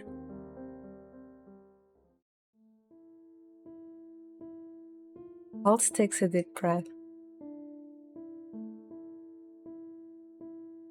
Once upon a time, there lived a princess who was always alone. She spent most of her time inside her room as her mother, the queen, forbade her from going out. The princess's only company were her dolls. But the princess so badly wanted friends that she would always sneak out of the palace to play with the children who lived in town. It's as if he's narrating my childhood. How do you... But Waltz continues speaking, as if he does not hear me. One day, the princess met a boy. The boy was a few years older than her, and he was the queen's faithful servant. The boy could see how lonely the princess was, and his heart ached for her. They became friends. Every day he would sneak into her room and would play with her. They spent 2 years like that, until the queen found out. The boy was sent away, and he never saw the princess again. Until a short while ago. I stumble back and the puppet slides off my hand. As I stare at Waltz, my mind whirling. We've known each other for a long time, princess. This cannot be true. Waltz looks at me again, his expression full of melancholy. I always see that look. He wears it even when he is happy. He seems to carry that sadness with him wherever he goes. We were friends. I never had any friends. I would have remembered. That's what you remember. Your memories have holes in them, gaps that you can't explain. How do you know that? Because I was there when the queen ordered that some of your memories be erased. Mother? But why? I don't believe you. I don't believe any of this. I didn't expect you to believe me. Why is he looking at me like that? He looks like he's in pain. But he cannot be telling the truth. I stand up straight, my hands clenching into fists. I'm going back to my room. I almost run from the tavern area. Waltz does not try to follow me. Waltz's words loop persistently in my mind. We were friends. I sit on one of the chairs in the reception area, trying to put my thoughts in order. There is no way that he was my friend. Oh, what is this? What a delight to run into the princess at this hour. Though I must ask, why are you still awake, darling? I jump at the sound of Karma's voice. I turn to look at him. Karma frowns at the expression on my face. You look like you've seen a ghost. I can only stare at him in response. Oh my! Is my beauty so captivating you find yourself at a loss for words? No, I was just thinking. About how beautiful I am? His ego knows no bounds. I roll my eyes and change the subject. What are you doing up this late? A nighttime stroll? I found myself filled with ennui. Right. I'll go and retire for the night now. Have a good sleep. It'll be another long day tomorrow. You do not have to remind me. You still have a ways to go before you get used to the commoner's lifestyle. I certainly struggled with it. Karma barely works. I only ever see him slack off. But wait. Are you a novel, Karma? Perhaps. Perhaps. Oh. Perhaps. This is going nowhere. This tavern is full of secretive people. I wonder if this lifestyle has anything to do with this curse. Well, I'm not planning to get used to the commerce lifestyle. I will break my curse as soon as possible. Seems like we both have a long way to go before that happens, princess.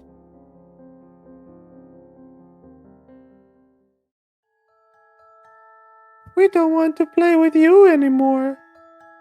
But why? We are friends, aren't we not?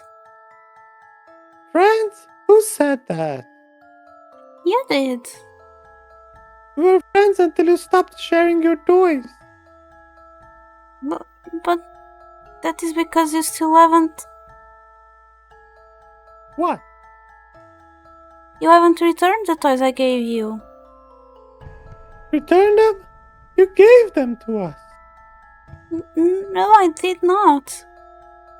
Let's go play with our real friends. Yeah, our real friends aren't selfish.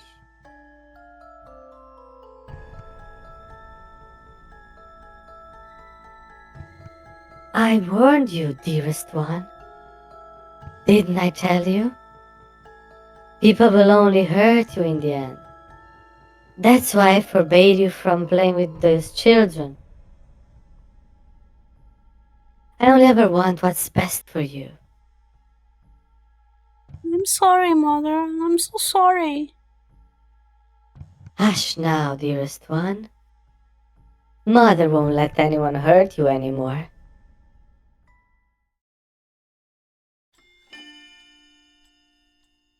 Was it a good choice? No. No, it was it was good what we got. Okay, nice. 3 weeks have passed since my encounter with the king. I am once again in town with Waltz as he prepares for one of his shows. I've already lost account of how many of his shows I have watched at this point. The excursions have become part of my daily routine. Waltz has been insisting on training me as his assistant, so I have decided to play along.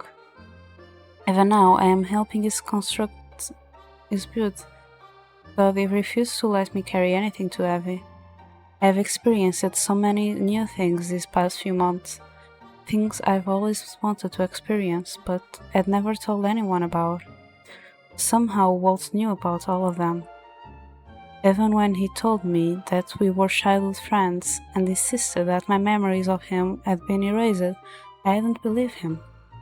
But now, I'm beginning to believe that he is telling the truth about his forgotten past friendship. Hi Val, how are you? Hey, Val.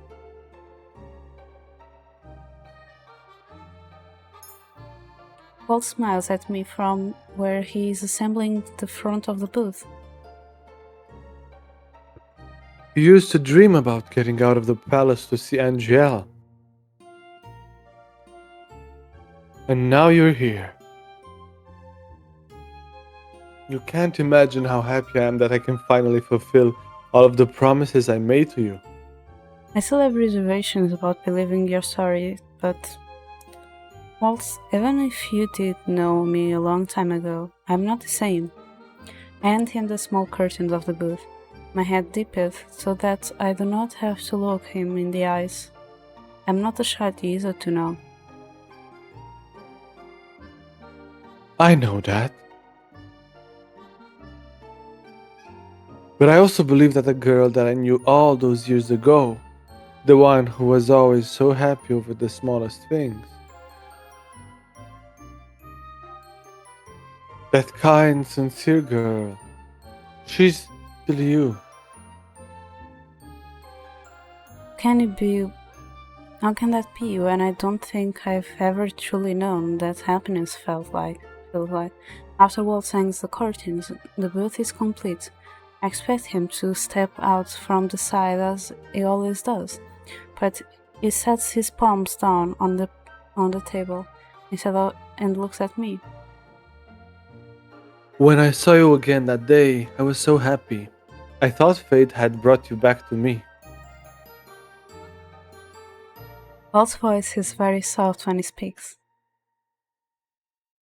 But then you still didn't recognize me. Walt's voice trails off and I frown. There are still so many things he's not telling me. Eventually, Waltz picks up his box of puppets and smiles at me brightly. Anyway, I've got a show to perform. Don't go anywhere. I notice that his smile does not reach his eyes as I watch him walk away. I look out at the crowd that has gathered from the show. There are a lot of families here today. I watch as two families approach each other. The adults begin to converse with each other while the kids run up to the front of the crowd to catch a better glimpse of the show. Some of the children have shoes, but the parents are barefoot. All their clothes are dirty and torn.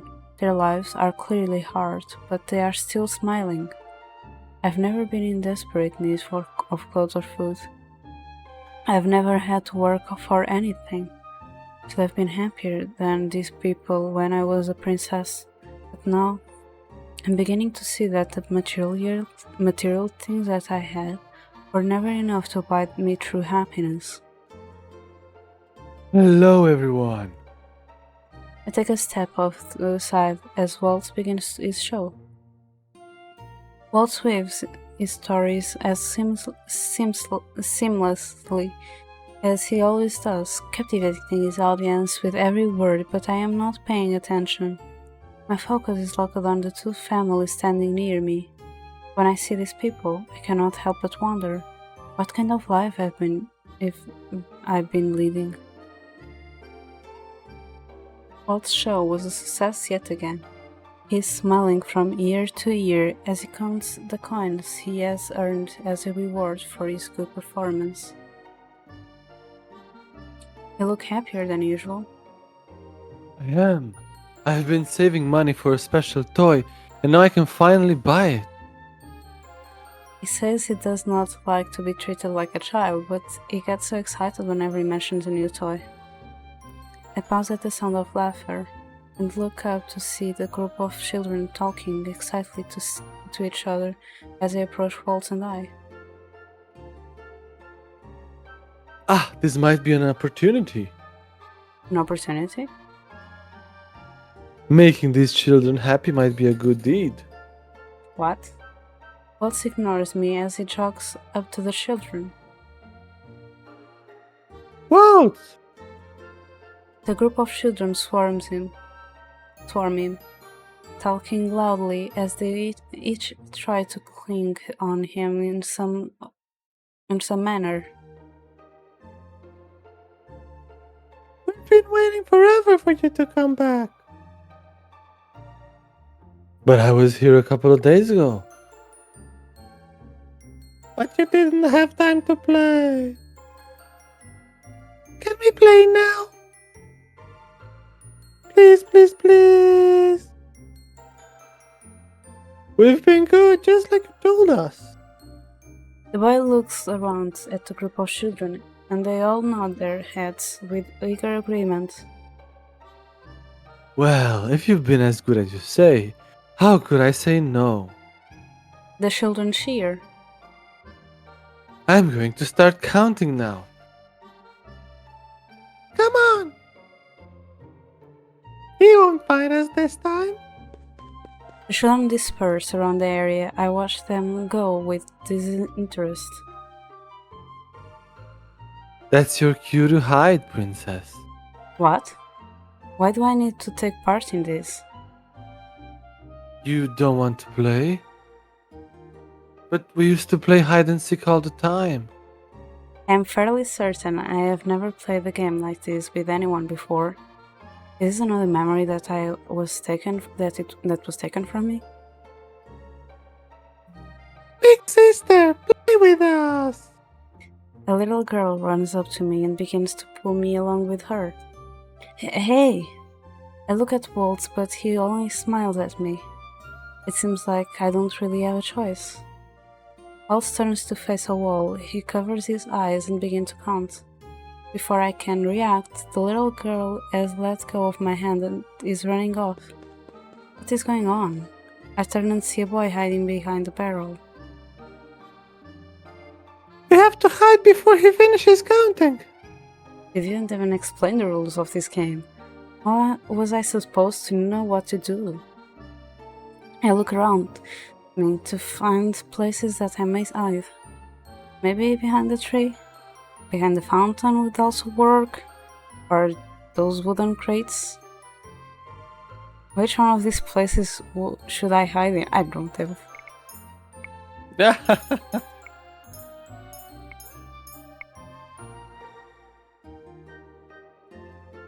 I'll just put behind the tree first. Maybe it doesn't matter. I'm going to be sure. I'm going to just check because, like, this is 3 options. Never appeared 3 options before. So it's like double, right? Yeah. Like good, bad.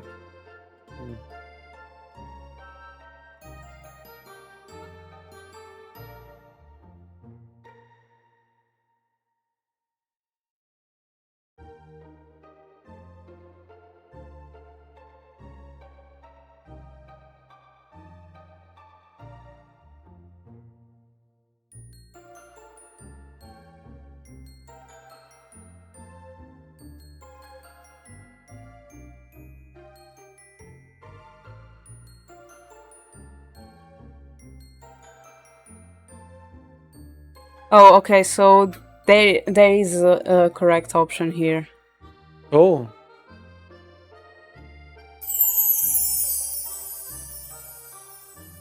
Hi, Kobe. How Oh. are you? Thank you for the raid. Hello, Raiders. Welcome.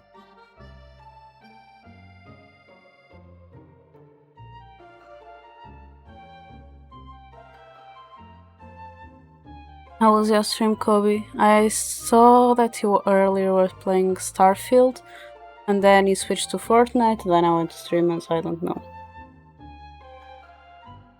But how are you? And please go rest, please go eat something. And the same for who came from Kobe's stream. Let me just shout out Kobe. Again. Also, for who doesn't know me, my name is Diviana Lunalepus. I'm an RMD audition for short. I'm a human hair hybrid. And normally I do arts and crafts streams, but also gaming streams like I'm doing right now. This is a game that I normally play every 2 weeks. It's an otome game, visual novel type. And I'm on the last route that I need to do. I saved my favorite character for the end. And I always prefer to do like the bad ending first and then get the good ending. And that's what I'm trying to do right now.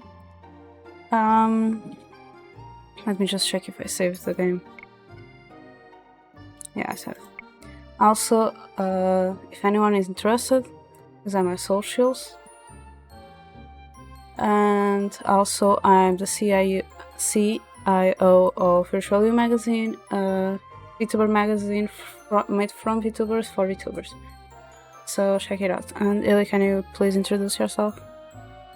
Hello, Raiders. My name is Illy. I am a red-haired voidling that likes to sing and do voices on the internet.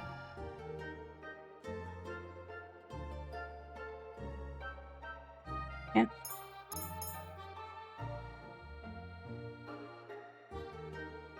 Ready or not, here I come. Waltz scratches his head as he walks in my direction. You could have made more of an effort to actually hide, Princess. What? I can see you from here. Found you first. Let's go find the others. I trail along behind Waltz as he methodically checks all the possible hiding places. It isn't long before he finds the rest of the children. You guys have improved. Yeah, but you still found us. No need to look No like need. that. Oh, it's sorry. No need to look like that. You guys are getting better with your hiding spots. In fact, I think this lady here could learn from you. Okay.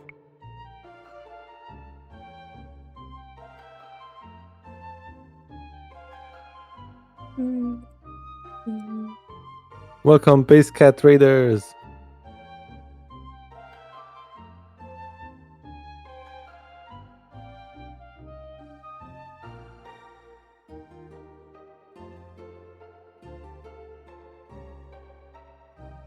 I hope that Kobe is going to collapse but get food first. Hey,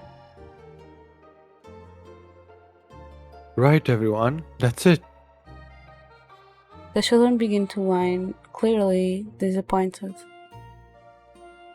We only played one round.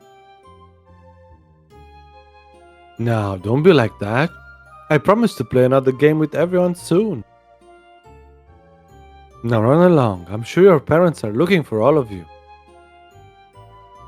One of the children, a little girl, tags on my sleeve. Thank you for playing with us, big sister. Please again. She smiles up at me before skipping away to join the rest of the children. All the children head off together back towards the residential area of the town. They like you. How do you know that? Didn't you see how happy they were when you joined in? Children are so easy to please. That's why I envy them. Adults aren't like children. They worry too much and don't appreciate the small joys in life. As we grow up, we forget how to be happy. Forget how to be happy? Waltz may be right about that. When I was younger, my dolls brought me so much joy, but now...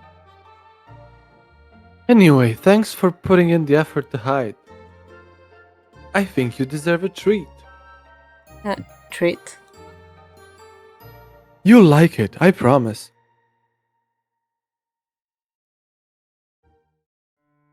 I sit on a wooden bench waiting for Waltz to return. He said it would be easier for him to go alone because he wanted to surprise me. I did not protest. I have been on my feet all day. I never thought I would be running around playing with children. I wonder what this treat is going to be. Every time we come to the plaza, it is always packed with people. Most of the popular shops are clustered in this area.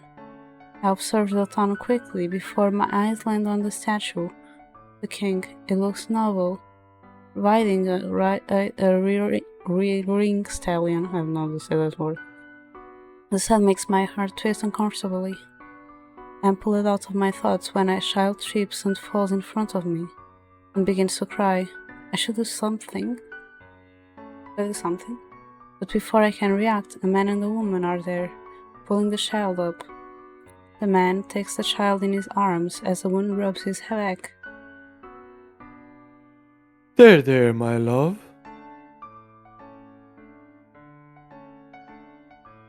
Mama and Papa are here now. I watch as they slowly walk away, the mother still crowning on her child. Mother would always get angry at me if I was about to cry. I wonder what if it's like to be comforted like that. Sorry to keep you waiting. Are you okay?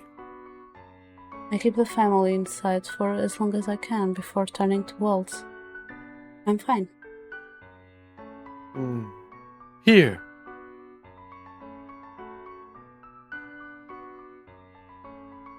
What is this? A candied apple. I suck. A long time ago, I promised that I would bring you one, but I wasn't able to keep that promise. I thought it would be croissants. That was Fritz, right? With the croissants. Yes. That's why I'm fulfilling it now. I do not recall such a promise. I swirled the candy, inspecting its glazed and shiny appearance. I didn't know you could make an apple look like this. It's just a normal apple covered in caramel. It tastes like apple. It's just like a raw apple covered in caramel. Caramel solid as the glass. You heard it here first, guys. D-chan hates I don't like candied them. apples. I don't like them. I promise there are no poison apples here. These ones are just sweet. I sniffed at the candy. Sweet. I take a small bite. Well, I become so immersed in the taste test that I do not even hear Waltz. The candied apple tastes like nothing I have ever tried before. What the? This is good. Normal hump. Diviana is triggering the. I take another bigger bite. Is that a smile I see, princess? What? I wasn't smiling at all, was I? When I get some extra money from my shows, I'll make sure to treat you again. I have lots of favorites to show you. There are more desserts like this? Of course, I'll make sure you try all of them. Walt stands, then moves over to the trash bin so that he can dispose of his finished apple. It's getting late. Let's go back to the marching. Maybe it was just mine that sucked, but like, I really don't like it. The next few weeks become a blur. I continue to help out in the tavern while sometimes accompanying Waltz for his shows. Though Waltz continues his lesson of goodness, I have yet to gain a single good deed. I am slowly starting to lose hope. It has been months since I was cursed. I still have yet to complete a single good deed. Today, I have been assigned the task of serving Martian customers. I honestly prefer my duties with Mr. Broom. At least I do not have to mingle with all these people. I have only just entered the tavern when I freeze at the sight of a familiar face. Fritz? His posture is stiff, his arms are crossed, and he is obviously uncomfortable. What is he doing here? How did he get in here? I walk toward him, but do not get far before he is in front of me, down on one knee with his head bowed. I finally found you, Your Highness. How does he remember me? How did he find me? Fritz? Princess, I have no idea what is happening, but the whole kingdom. Everyone has completely forgotten you and... Let us go somewhere else to talk. I interrupt Fritz when I notice all the stares around the room. Not so fast. Seemingly from nowhere, Julian and Garland are in front of me, separating me from Fritz. Lady Julian? Sir Garland? I was told you left Angeli. What are you two doing here? I could ask you the same, Sir Fitzgerald. What are you doing here? Fritz is at loss for words as he stares at Julian confused. Answer the question, Sir Fitzgerald. What are you doing here? I'm quickly reaching the end of my patience. Just let me talk to him. Neither Julian or Garland back down. If anything, they only look more ready to draw their swords. I don't trust him. As I look at the three of them, I remember the story of Julian and Garland's dismissal from the Order of Caldera. Tralcaster was the one that dismissed them, but perhaps they hold some type of grudge. Is it because Fritz is Sir Alcaster's son? I do not know why you do not trust Sir Alcaster, but Fritz is a completely different person. He is my knight. He would never harm me. We have our reasons for doing this, Princess. I sighed, rubbing at my forehead with my hands, and tried to try and dispel an impending headache. I swear, you lot are like a bed of snakes. Stop hissing at each other. Laura walks in from behind me, swatting at Julie and Garland to move them. She smiles at Fritz before turning to beam at that same smile at Julie and Garland. If you are so concerned, then feel free to chaperone the princess with her knight. I'm sure the two of you can handle it if he tries to do something funny. Fritz's voice is quiet when he speaks. You know I would never hurt her. Fine. I glare at Jordan and Garland when we are in the reception room. Thankfully, they take the hint and retreat to the opposite wall, far enough to Fritz and I have some privacy. Fritz speaks as soon as I sink into a chair. I haven't seen you in 4 months, princess. It's been that long already? Did you know how worried I was when I woke up one day and realized that Princess Emmeline was in your place? To make things worse, no one remembered you.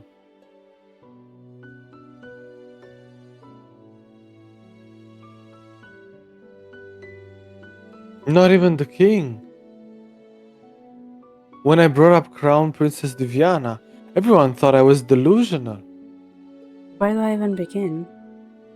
I decided to start with the facts of my curse and how I am meant to break it. So you have the Cinderella curse, and that's the reason you've remained a merchant? Yes, And you need to complete 3 good deeds to break it? that is right.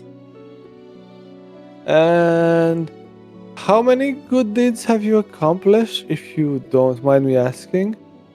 As long as I shake my head, none. I do not think I am capable of doing good. Of course you are. I look up in surprise at Fritz's impassioned declaration. Let me start with this. I knew even when we first met that I was not what you were expecting. I wouldn't be surprised to know that I even disappointed you.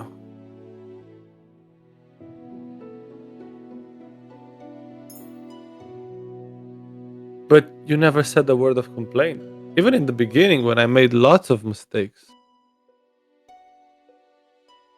And we both know how clumsy I was in the beginning. There is kindness in you, princess. I know this for a fact. Even when I look away, I can still feel Fritz's eyes and smile direct at me. Anyway, so if everyone has forgotten who you are, how is it that I can still remember you? There is only one reason that makes any sense, though it brings up more questions than answers. Those who have the fairy tale curse are not affected by the conditions of another person's curse. Huh? Wait, are you saying that I am cursed? Unless you are secretly a witch or a fairy? No, I am definitely human. I can assure you of that. What about Lady Julie and Sir Garland? Julian speaks up from her corner of the room. While the knights have been feigning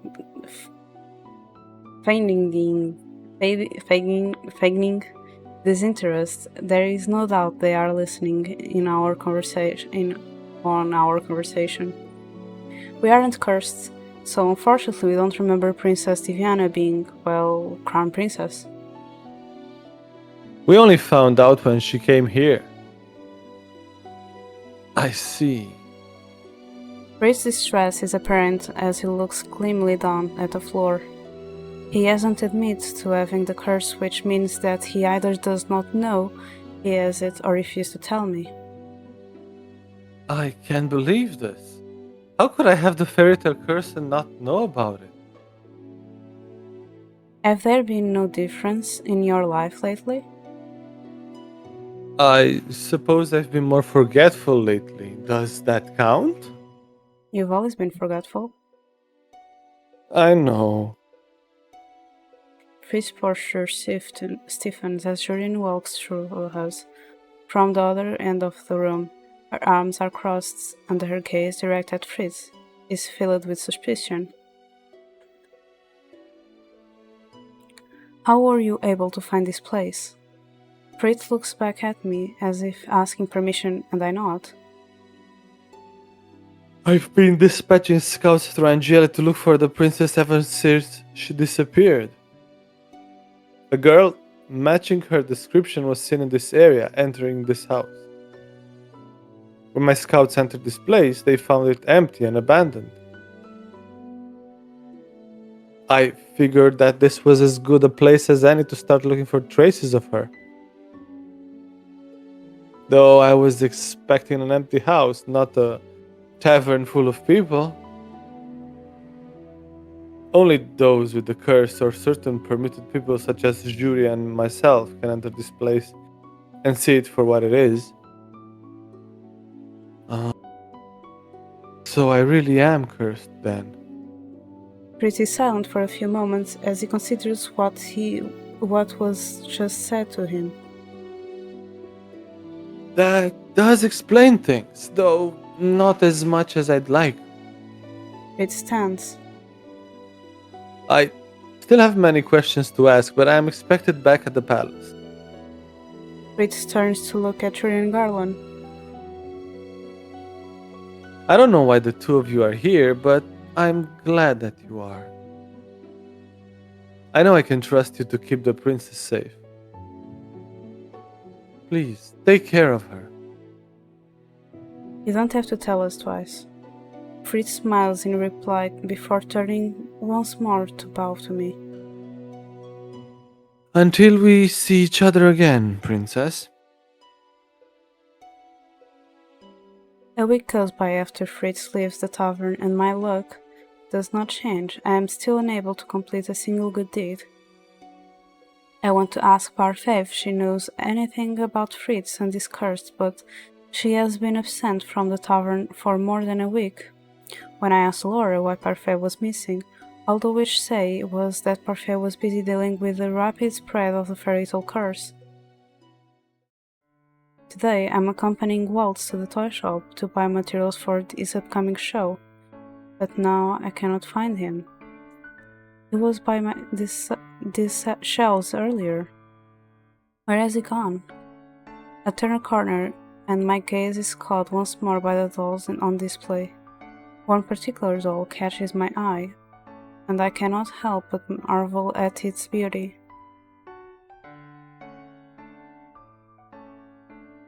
If only I had enough money to buy you.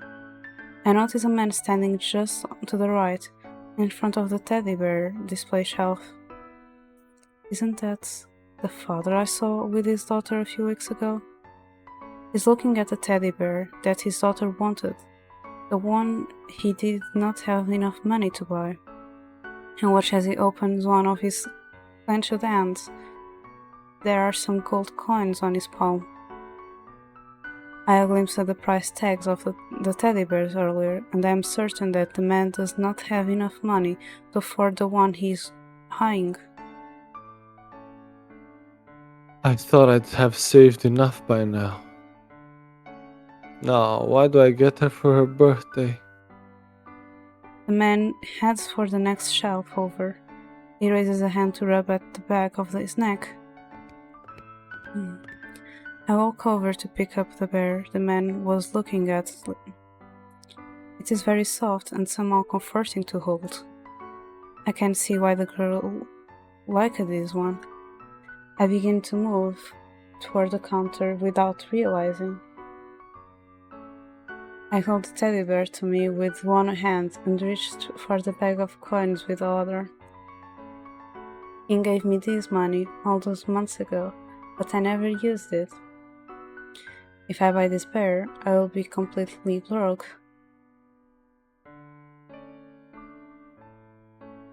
Miss? Could you wrap this for me? Of course. After she finished wrapping the bear, I turned and searched for the father. It seems he is no longer in the shop. As he left, Wow, that's a big toy you got there.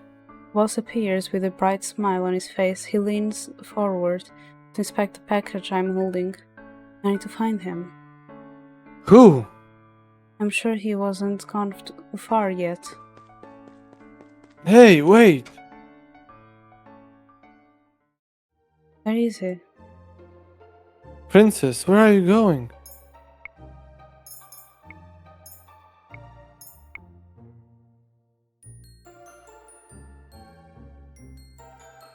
I'm going to put explain because there's no time to explain. I don't know. Oh, so No. then you won't find the...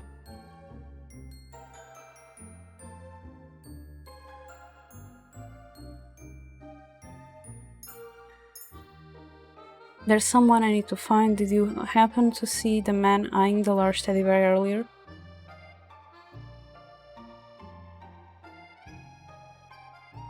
I think I caught a glimpse of him. Why? We need to find that man. I must give this to him. I'm about to run off into the crowd when I feel Walt's hand on my sleeve. I turn to snap impatiently at him, but find my annoyance dying at the expression on his face. Look, I'm not entirely sure of what is happening, but I'll help you. But you have to stay with me. We shouldn't be separated in this crowd. Fine. Waltz keep his pace with me as I almost break into a run. It will be Come difficult. on. It was the good choice.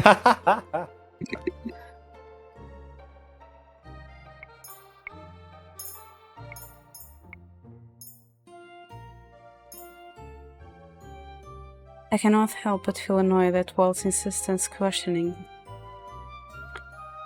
Explaining to him would only slow me down. Wait. He's not here. Princess, you're going around in circles. Who exactly are you looking for? I can help you if you tell me. I do not even know if Waltz will remember the man. It is highly likely he won't be any help at all. Diviana? But I will not achieve anything trying to do this on my own. There was a man at the toy shop staring at a large teddy bear. He is the one we're looking for. Right. Waltz and I search for hours, but we never find him. I do not even know his name. We can try again tomorrow. It's going to be dark soon. But it's her birthday. Who? I ignore Waltz. In the brief second that I close my eyes, I can see the man's pain expression in his face, in my mind. I sit down on a bench and clutch the rope bear to my chest. I wanted to buy this bear for his daughter's birthday. Because he loves her. Familiar ache flares up in my chest. I've spent my whole life wanting the king to treat me the same way that man treats his daughter. Diviana. I promise you will look again first thing in the morning.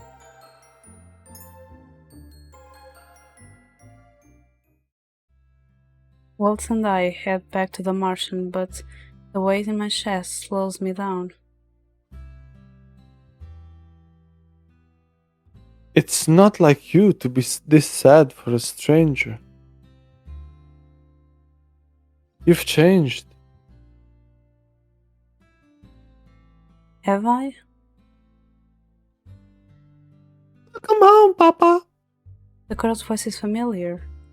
I reel on my heels and stare at a little girl in the doorway of one of the homes. I had thought we were too late, but we found them. The little girl runs from her home to wrap her arms around her father, who picks her up and pulls her into a tight hug. I'm sorry I'm late, sweetheart. But you're here now. Mama, Papa is here. We can start my birthday party now. The girl wiggles out of her father's embrace and runs back into the house excitedly. The man is carrying a small box in his hand, wrapped neatly with a ribbon. He looks down at his gift and sighs. Before he can go inside home, I walk toward him and tap him on the shoulder. Excuse me. You were in the toy shop earlier. I was. We have been looking everywhere for you. For me? He looks first at me, then at the package I'm carrying in my arms. Can I help you with something, miss? I heard that it was your daughter's birthday today. She's turning 7 today, but why? Here. This is for your daughter. This is... The toy you wanted to buy for her. Take it. No, I can't possibly. Just take it. The man seems to be in too much shock to reach out for the teddy bear. He shakes his head in wonder. You don't even know who we are. Why would you do something like this? I've been asking myself that all day. You love your daughter very much, don't you? She is my life, she and my wife. But I cannot pay you for this. Papa, why are you taking so long? The girl is suddenly at the door again, her wide eyes staring right at me.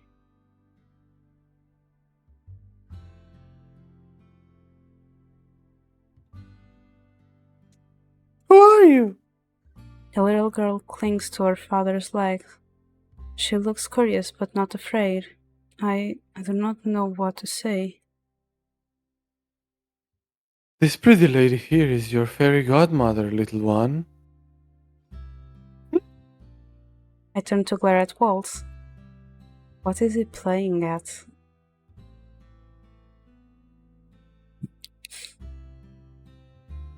Fairy godmother, like the one in Cinderella? Yes. I shoot Waltz another warning look, but he only grins at me.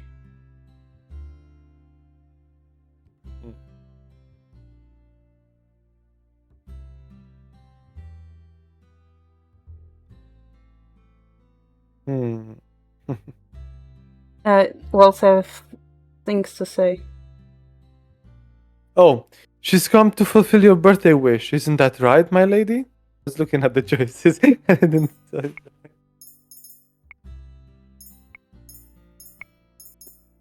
her the truth. I'm not a fairy godmother. The girl's face falls and Waltz frowns at me. Should I have not told her the truth? I sighed. But I'm here to fulfill your wish. My wish? Yes. I hold out the gift. This is for you. The girl reaches out and takes the bear.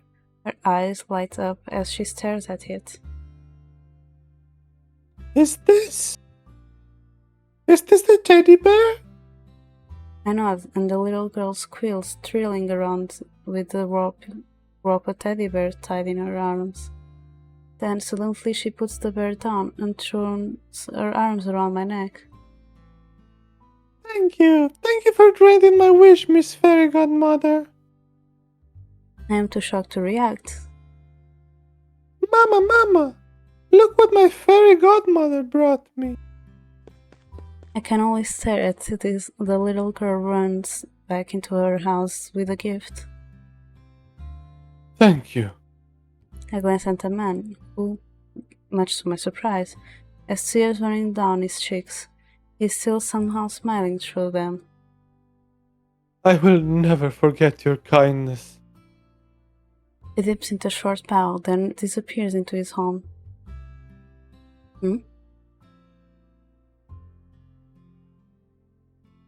This is a piece of the glass slipper.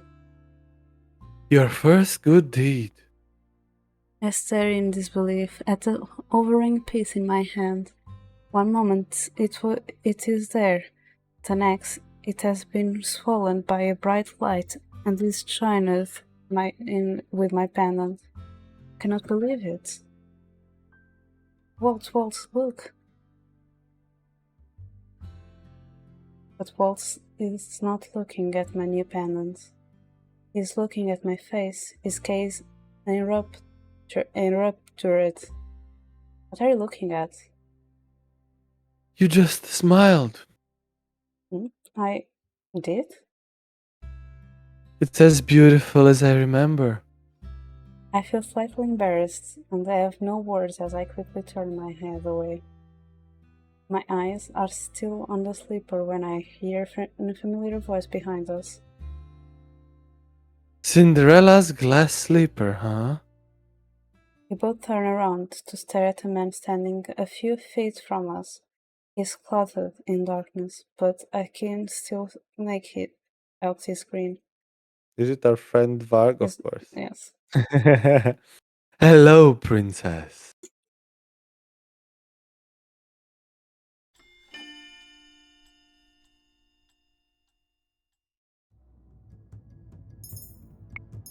Oh, it's getting good.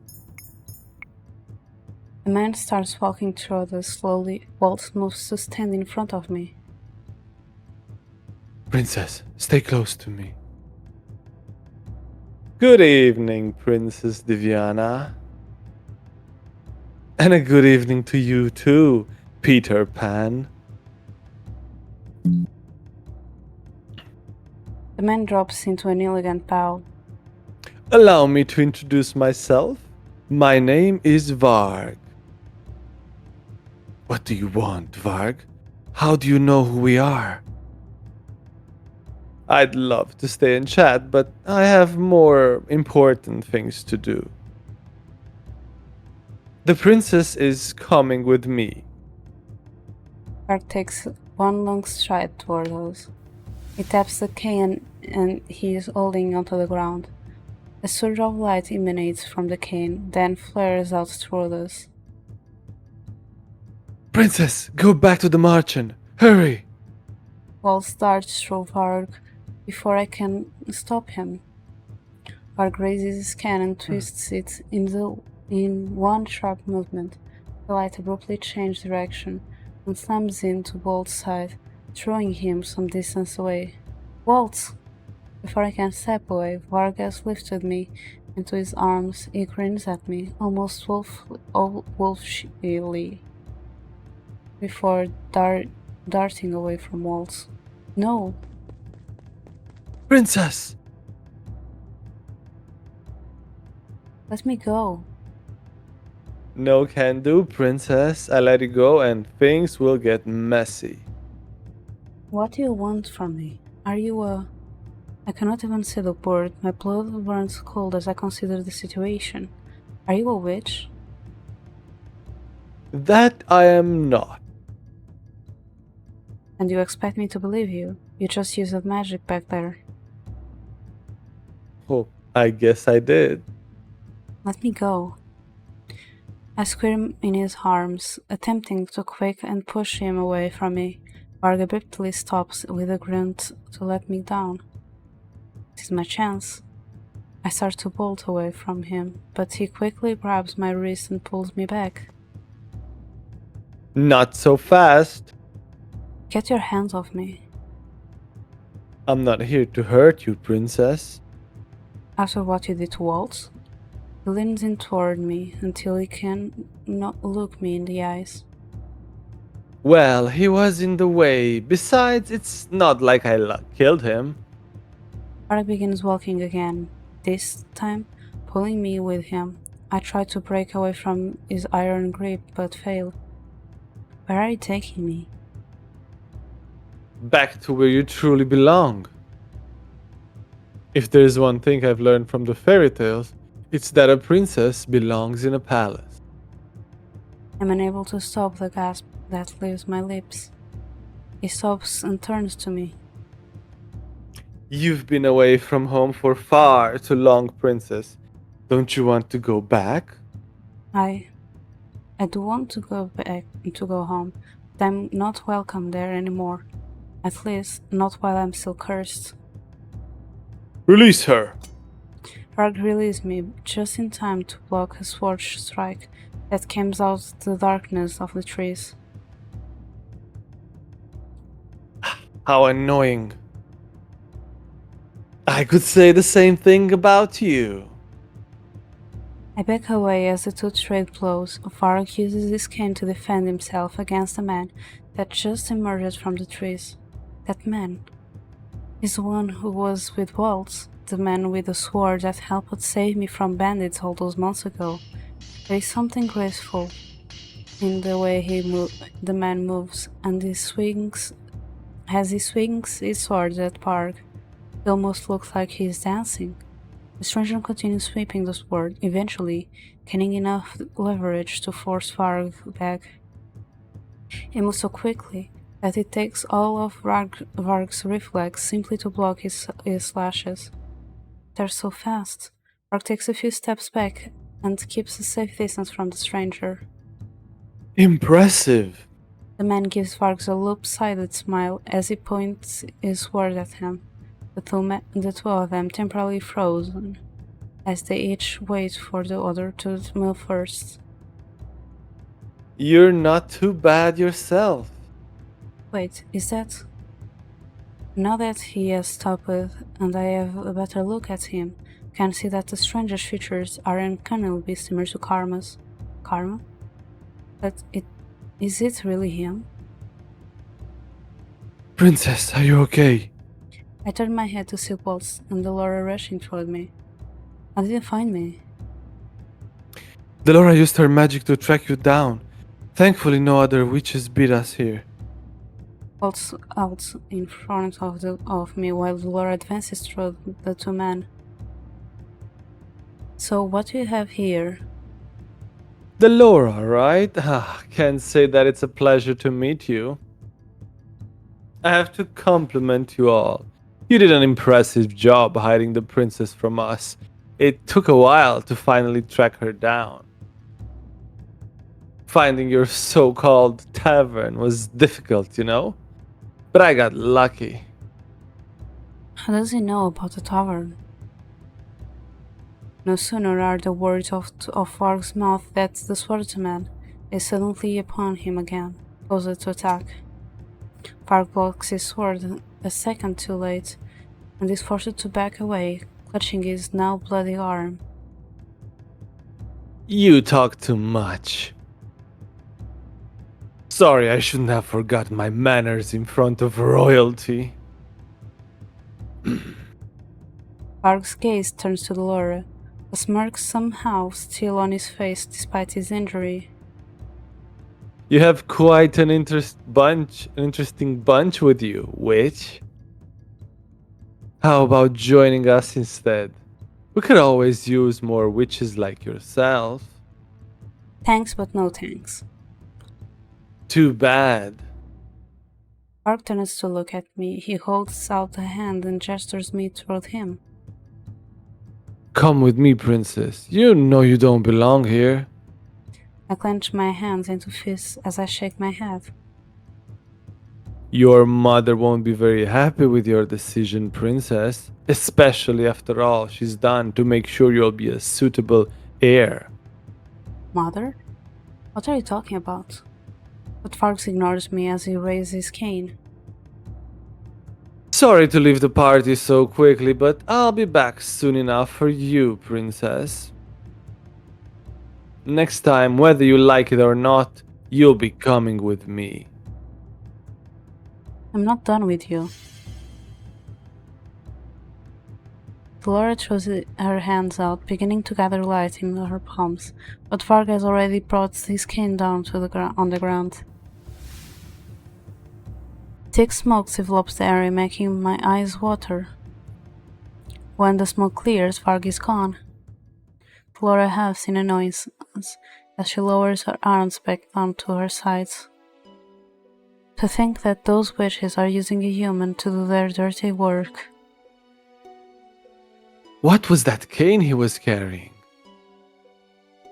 I look up at the stranger who has sheathed his sword as he walking through where Waltz, Delora and I are standing.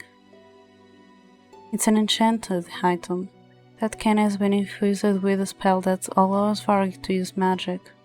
Limited magic, but powerful enough to make him dangerous. Well, it is far easier for a human to explore the kingdom without anyone getting suspicious. The strange stands close enough for me to get a proper look at his face. I can no longer deny the resemblance I saw earlier. Karma, is that really you? You have good eyes, darling.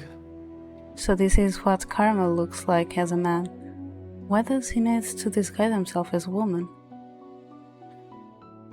I opened my mouth to ask the question when I was interrupted by Waltz and on my shoulder. Are you hurt anywhere? I turned to Waltz and freeze when I noticed the dried blood on his forehead. You are bleeding. I'll be fine. I stepped back and realized that Waltz is standing oddly, favoring one leg to the other. Varg must have badly hurt him.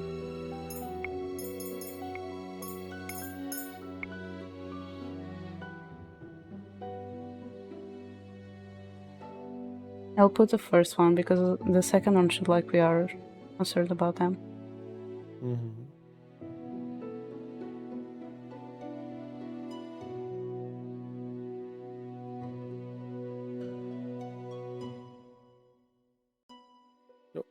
You shouldn't have come here. I had to. It's my fault Var got to you in the first place. Waltz forces a smile, but I can see the sadness in his eyes. I couldn't protect you at all. I'm so sorry. Why did you keep worrying about me? I'm not even hurt. What if something happens to you?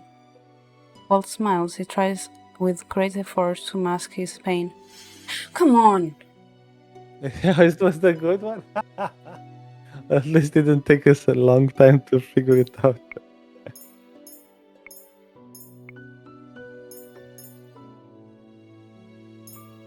We have to go back now. After as I study Walt's wand, we have to go back to the Martian now. We need to have your wands checked. This is nothing. I'm just glad you're not hurt. Stop worrying about me. You're the one in need of medical attention. I cannot keep the edge from my voice when I speak. Walt's expression falls. I'm sorry, princess. I didn't mean to. Ugh. Walt's expression suddenly twists as he doubles over, his eyes glazed in pain. Waltz! Laura catches one of Walt's arms, supporting him, as she turns to address both Carmen and I. We should return to the Martian. We should return to the Martian. Rumpel needs to see Walt's injuries. Rumpel? I'll explain everything once we're back. Laura calls for Rumpel as soon as we arrive at the Martian. When Rumpel enters the area, the reception area, he is clearly distraught by Walt's injuries. What happened? He'll first explain later. I expected Rumpel to object, and I am surprised when he does nothing but more than nod. Carefully, Rumpel leads Waltz back to his room so he can be treated.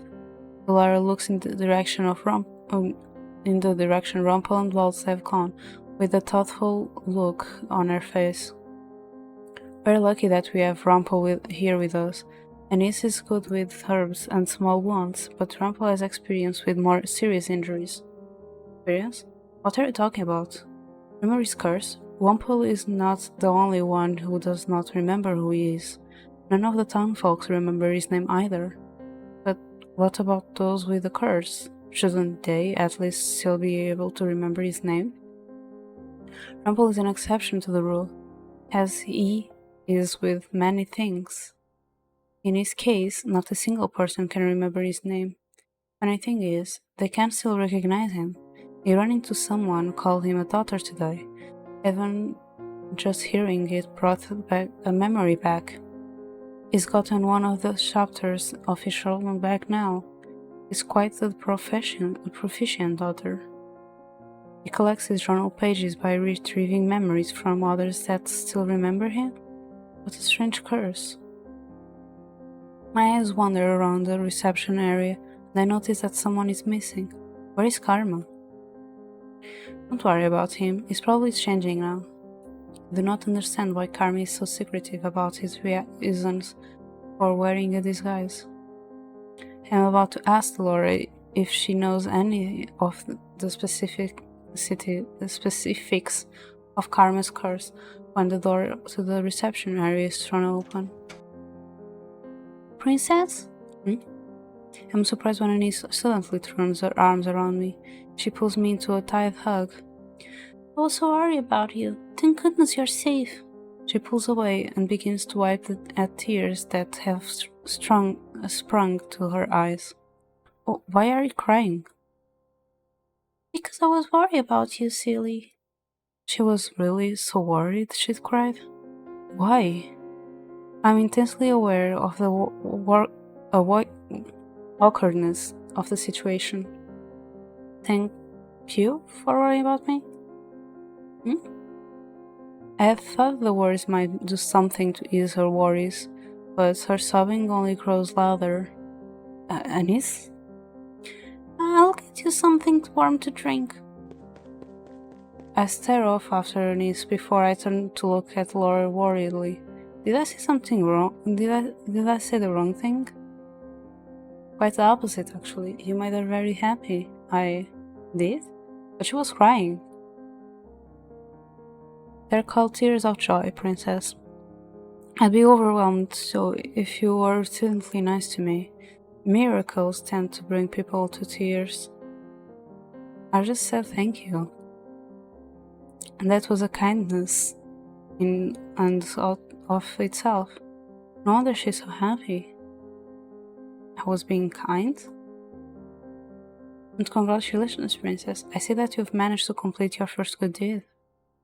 My hand moves instantly to my pendant. I clutch at the new piece that hangs there. I knew you could do it. Laura smiles warmly. For some reason, it makes me feel strangely proud. Parfait walks into the room, startling us both. It has been 2 weeks since I last saw her. Her face is ashen. Parfait? You know that continuously using your magic takes a toll on your body. I have no choice. The witches. Her voice trails off as her eyes meet Laura's. Parfait and Laura look at each other solemnly. The tension in the room mounts as they continue to stare at each other without uttering a word. Eventually, Parfait's eyes wander to me. Keeping her in the dark won't make this situation any better, Delora. Parfait moves toward me, but her knees buckle. Before I can react, Laura is already at her side supporting her. Parfait, you need to rest. I'll take care of this. No, she needs to hear this from both of us. What is going on? We wanted to tell you about this later, but we can no longer afford to wait. Laura helps Parfait to a chair. I tentatively take a seat opposite to the two of them. We're going to tell you the whole truth of this situation. The whole truth? Laura sighs before she eventually speaks. You know why I cursed you, Princess? Some twisted sense of mischief? That's not the whole reason. We need you to change your ways, Princess. To change how you see the world. If we didn't do something, you were going to end up as merciless and cold-hearted as your mother. What are you talking about? My eyes go to Parfait, but she doesn't meet my gaze. Illy, your mother was not always so cruel. Parfait's eyes look wet as if she is about to cry. Why are you speaking as if you know her? She was my friend. Long before she was the queen, Illy was like a sister to me. But she changed when the witch hunt started. What does the witch hunt have to do with Mother? Our fate does not meet my eyes, but the Lord is looking right at me. Your mother was a witch, Diviana, the most powerful of the witches in fact. Illy was a Tenebrarum bearer. My heart drops into the pit of my stomach. No, that is impossible. I've never saw her use magic. She cannot be a witch. That's what she wanted you to believe. You cannot keep something like that a secret. If we tried hard enough, you can keep anything a secret, even from your own family. But how? Laura pauses for a long moment before she speaks. She erased your memories, Diviana. The air leaves my lungs as I struggle to remain calm. I'll say that Mother ordered my memories to be erased, but are they saying that if it was Mother herself who erased my memories? Jagged pieces of memories and thought beginning to snap together in my mind. She needed you obedient and compliant. Whenever you act out, she took that memory of disobedience from you. And it didn't take long at all to mold you into her perfect and unquestioning little doll.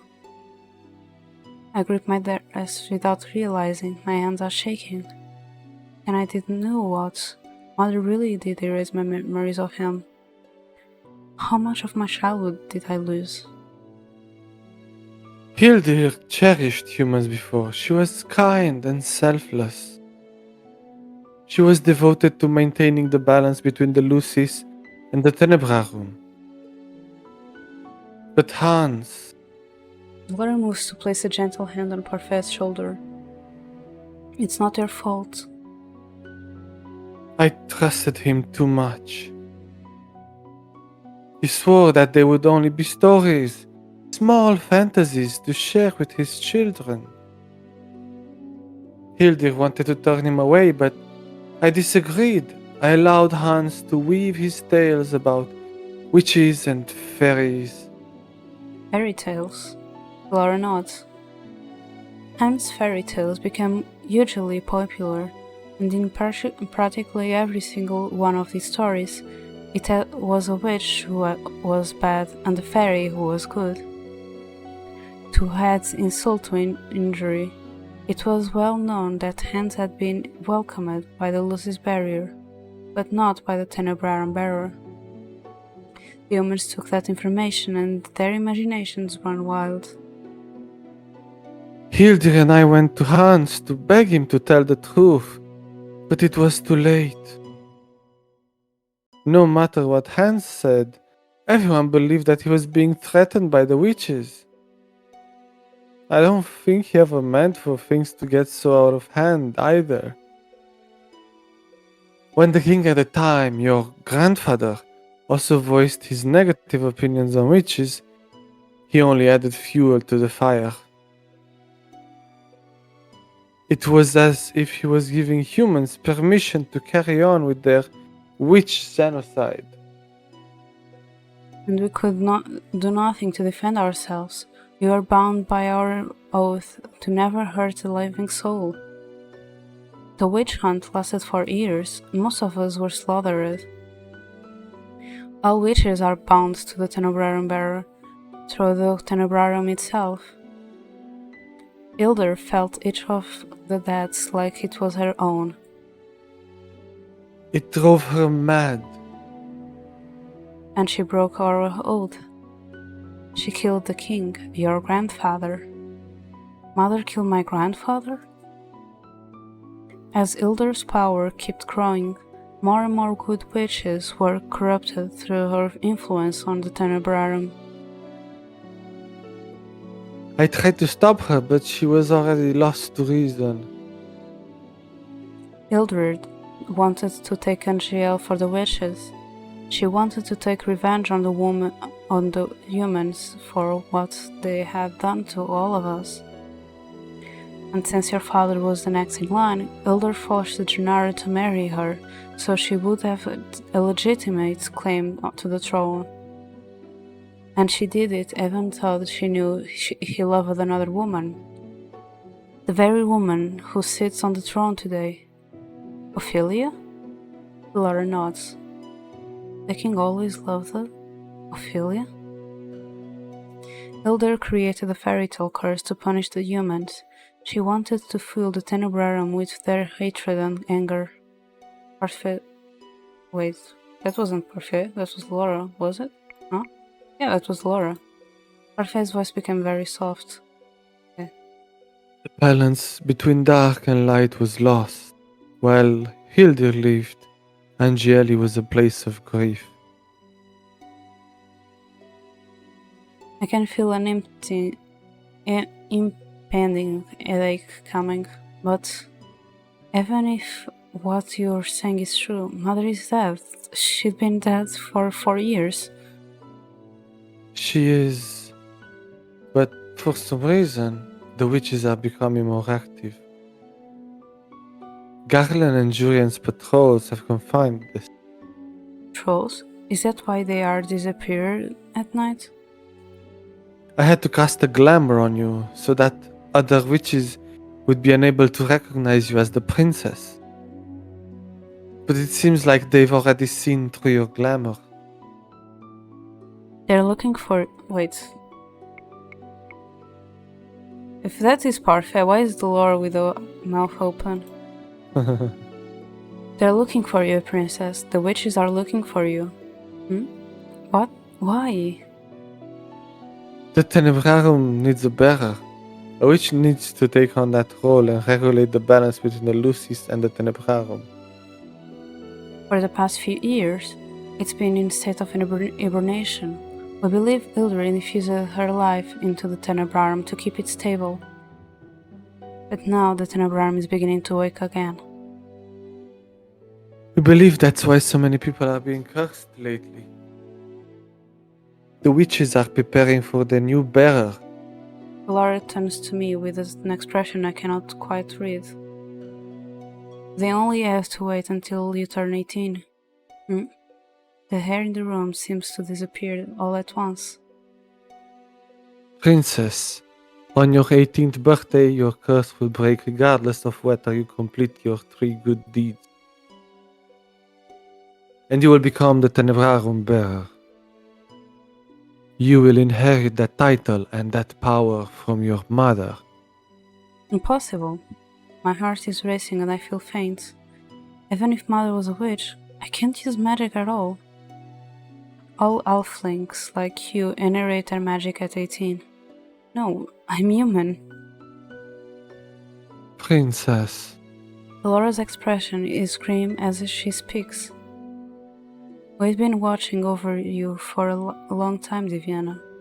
We know what sort of influence your mother had on you. The curse was a test. We needed to know that you wouldn't return Angel to what it was when your mother was queen. We cannot allow another great war to tear Angeli apart. Delora and I believe that there is still goodness left in you. You just needed the wake-up call, thus the curse and the 3 good deeds.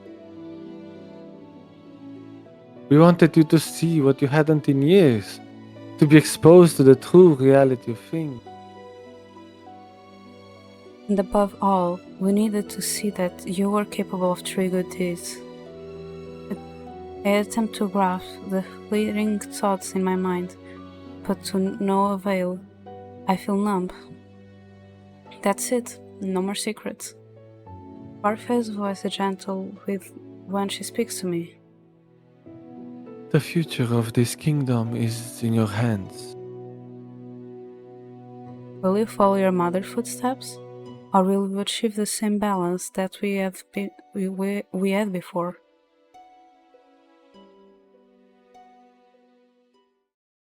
No matter how much I try, I'm unable to sleep after my talk with Delora and Parfait.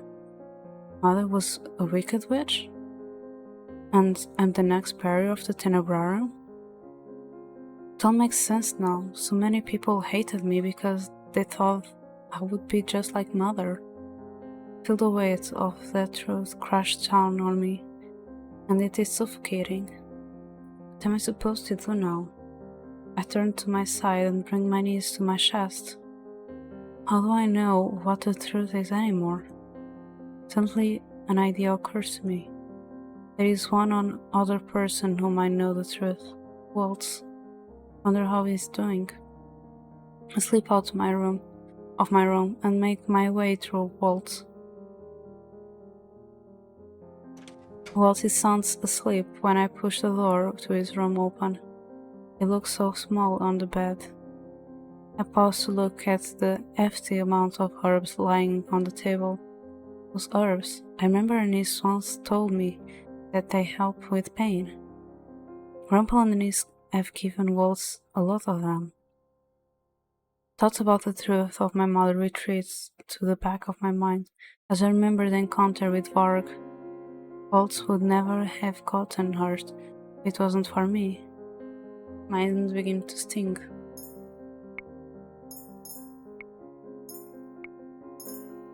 And I'm ending here today.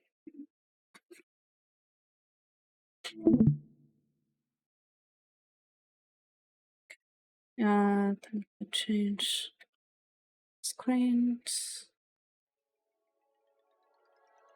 and see how he's streaming.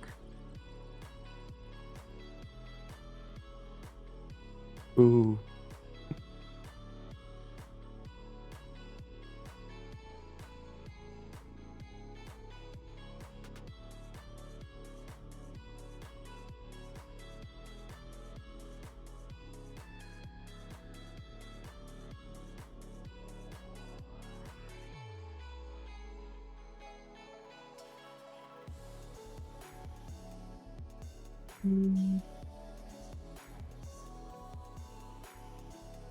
So I got distracted I for a sec.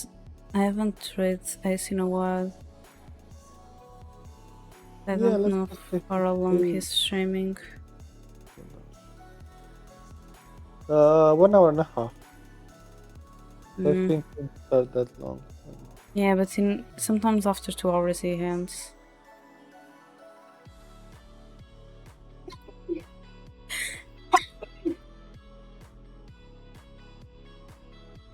Let me see how else is streaming.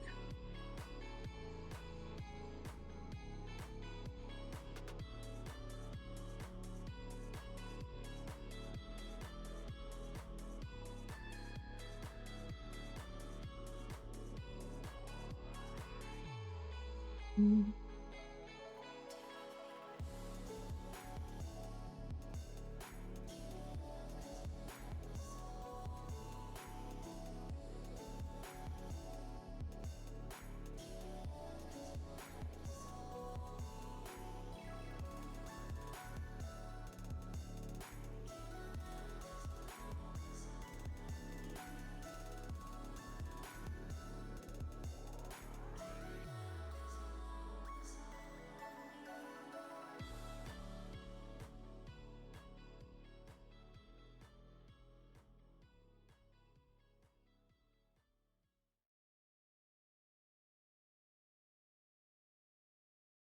Mm.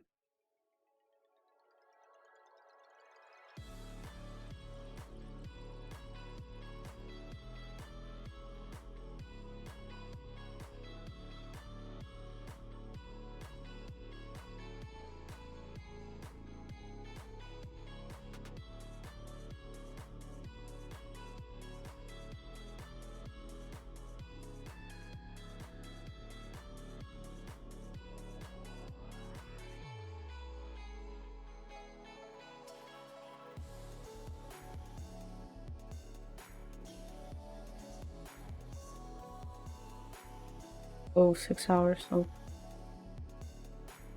Um,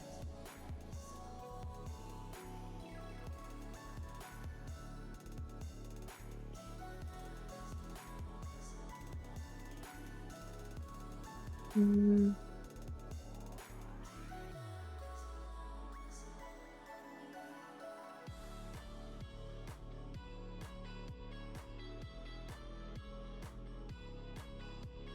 I see someone that I never raided before and that started streaming 19 minutes ago. I've seen them a couple of times on any stream, so let's just raid them. So yeah. Sounds good.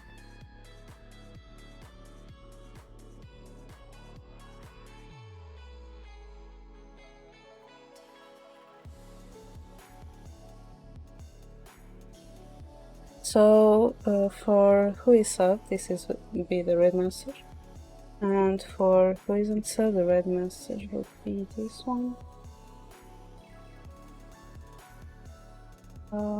Yeah, we are going to raid Cup Goodall.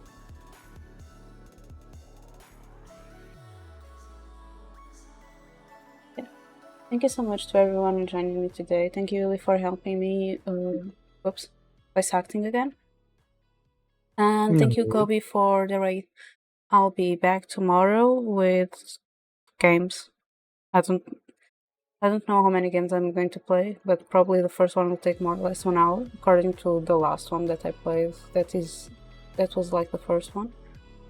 But yeah, I'll be back tomorrow at 10 AM GMT +1 with some gaming stream. So yeah. See you all tomorrow. Bye bye. Bye bye.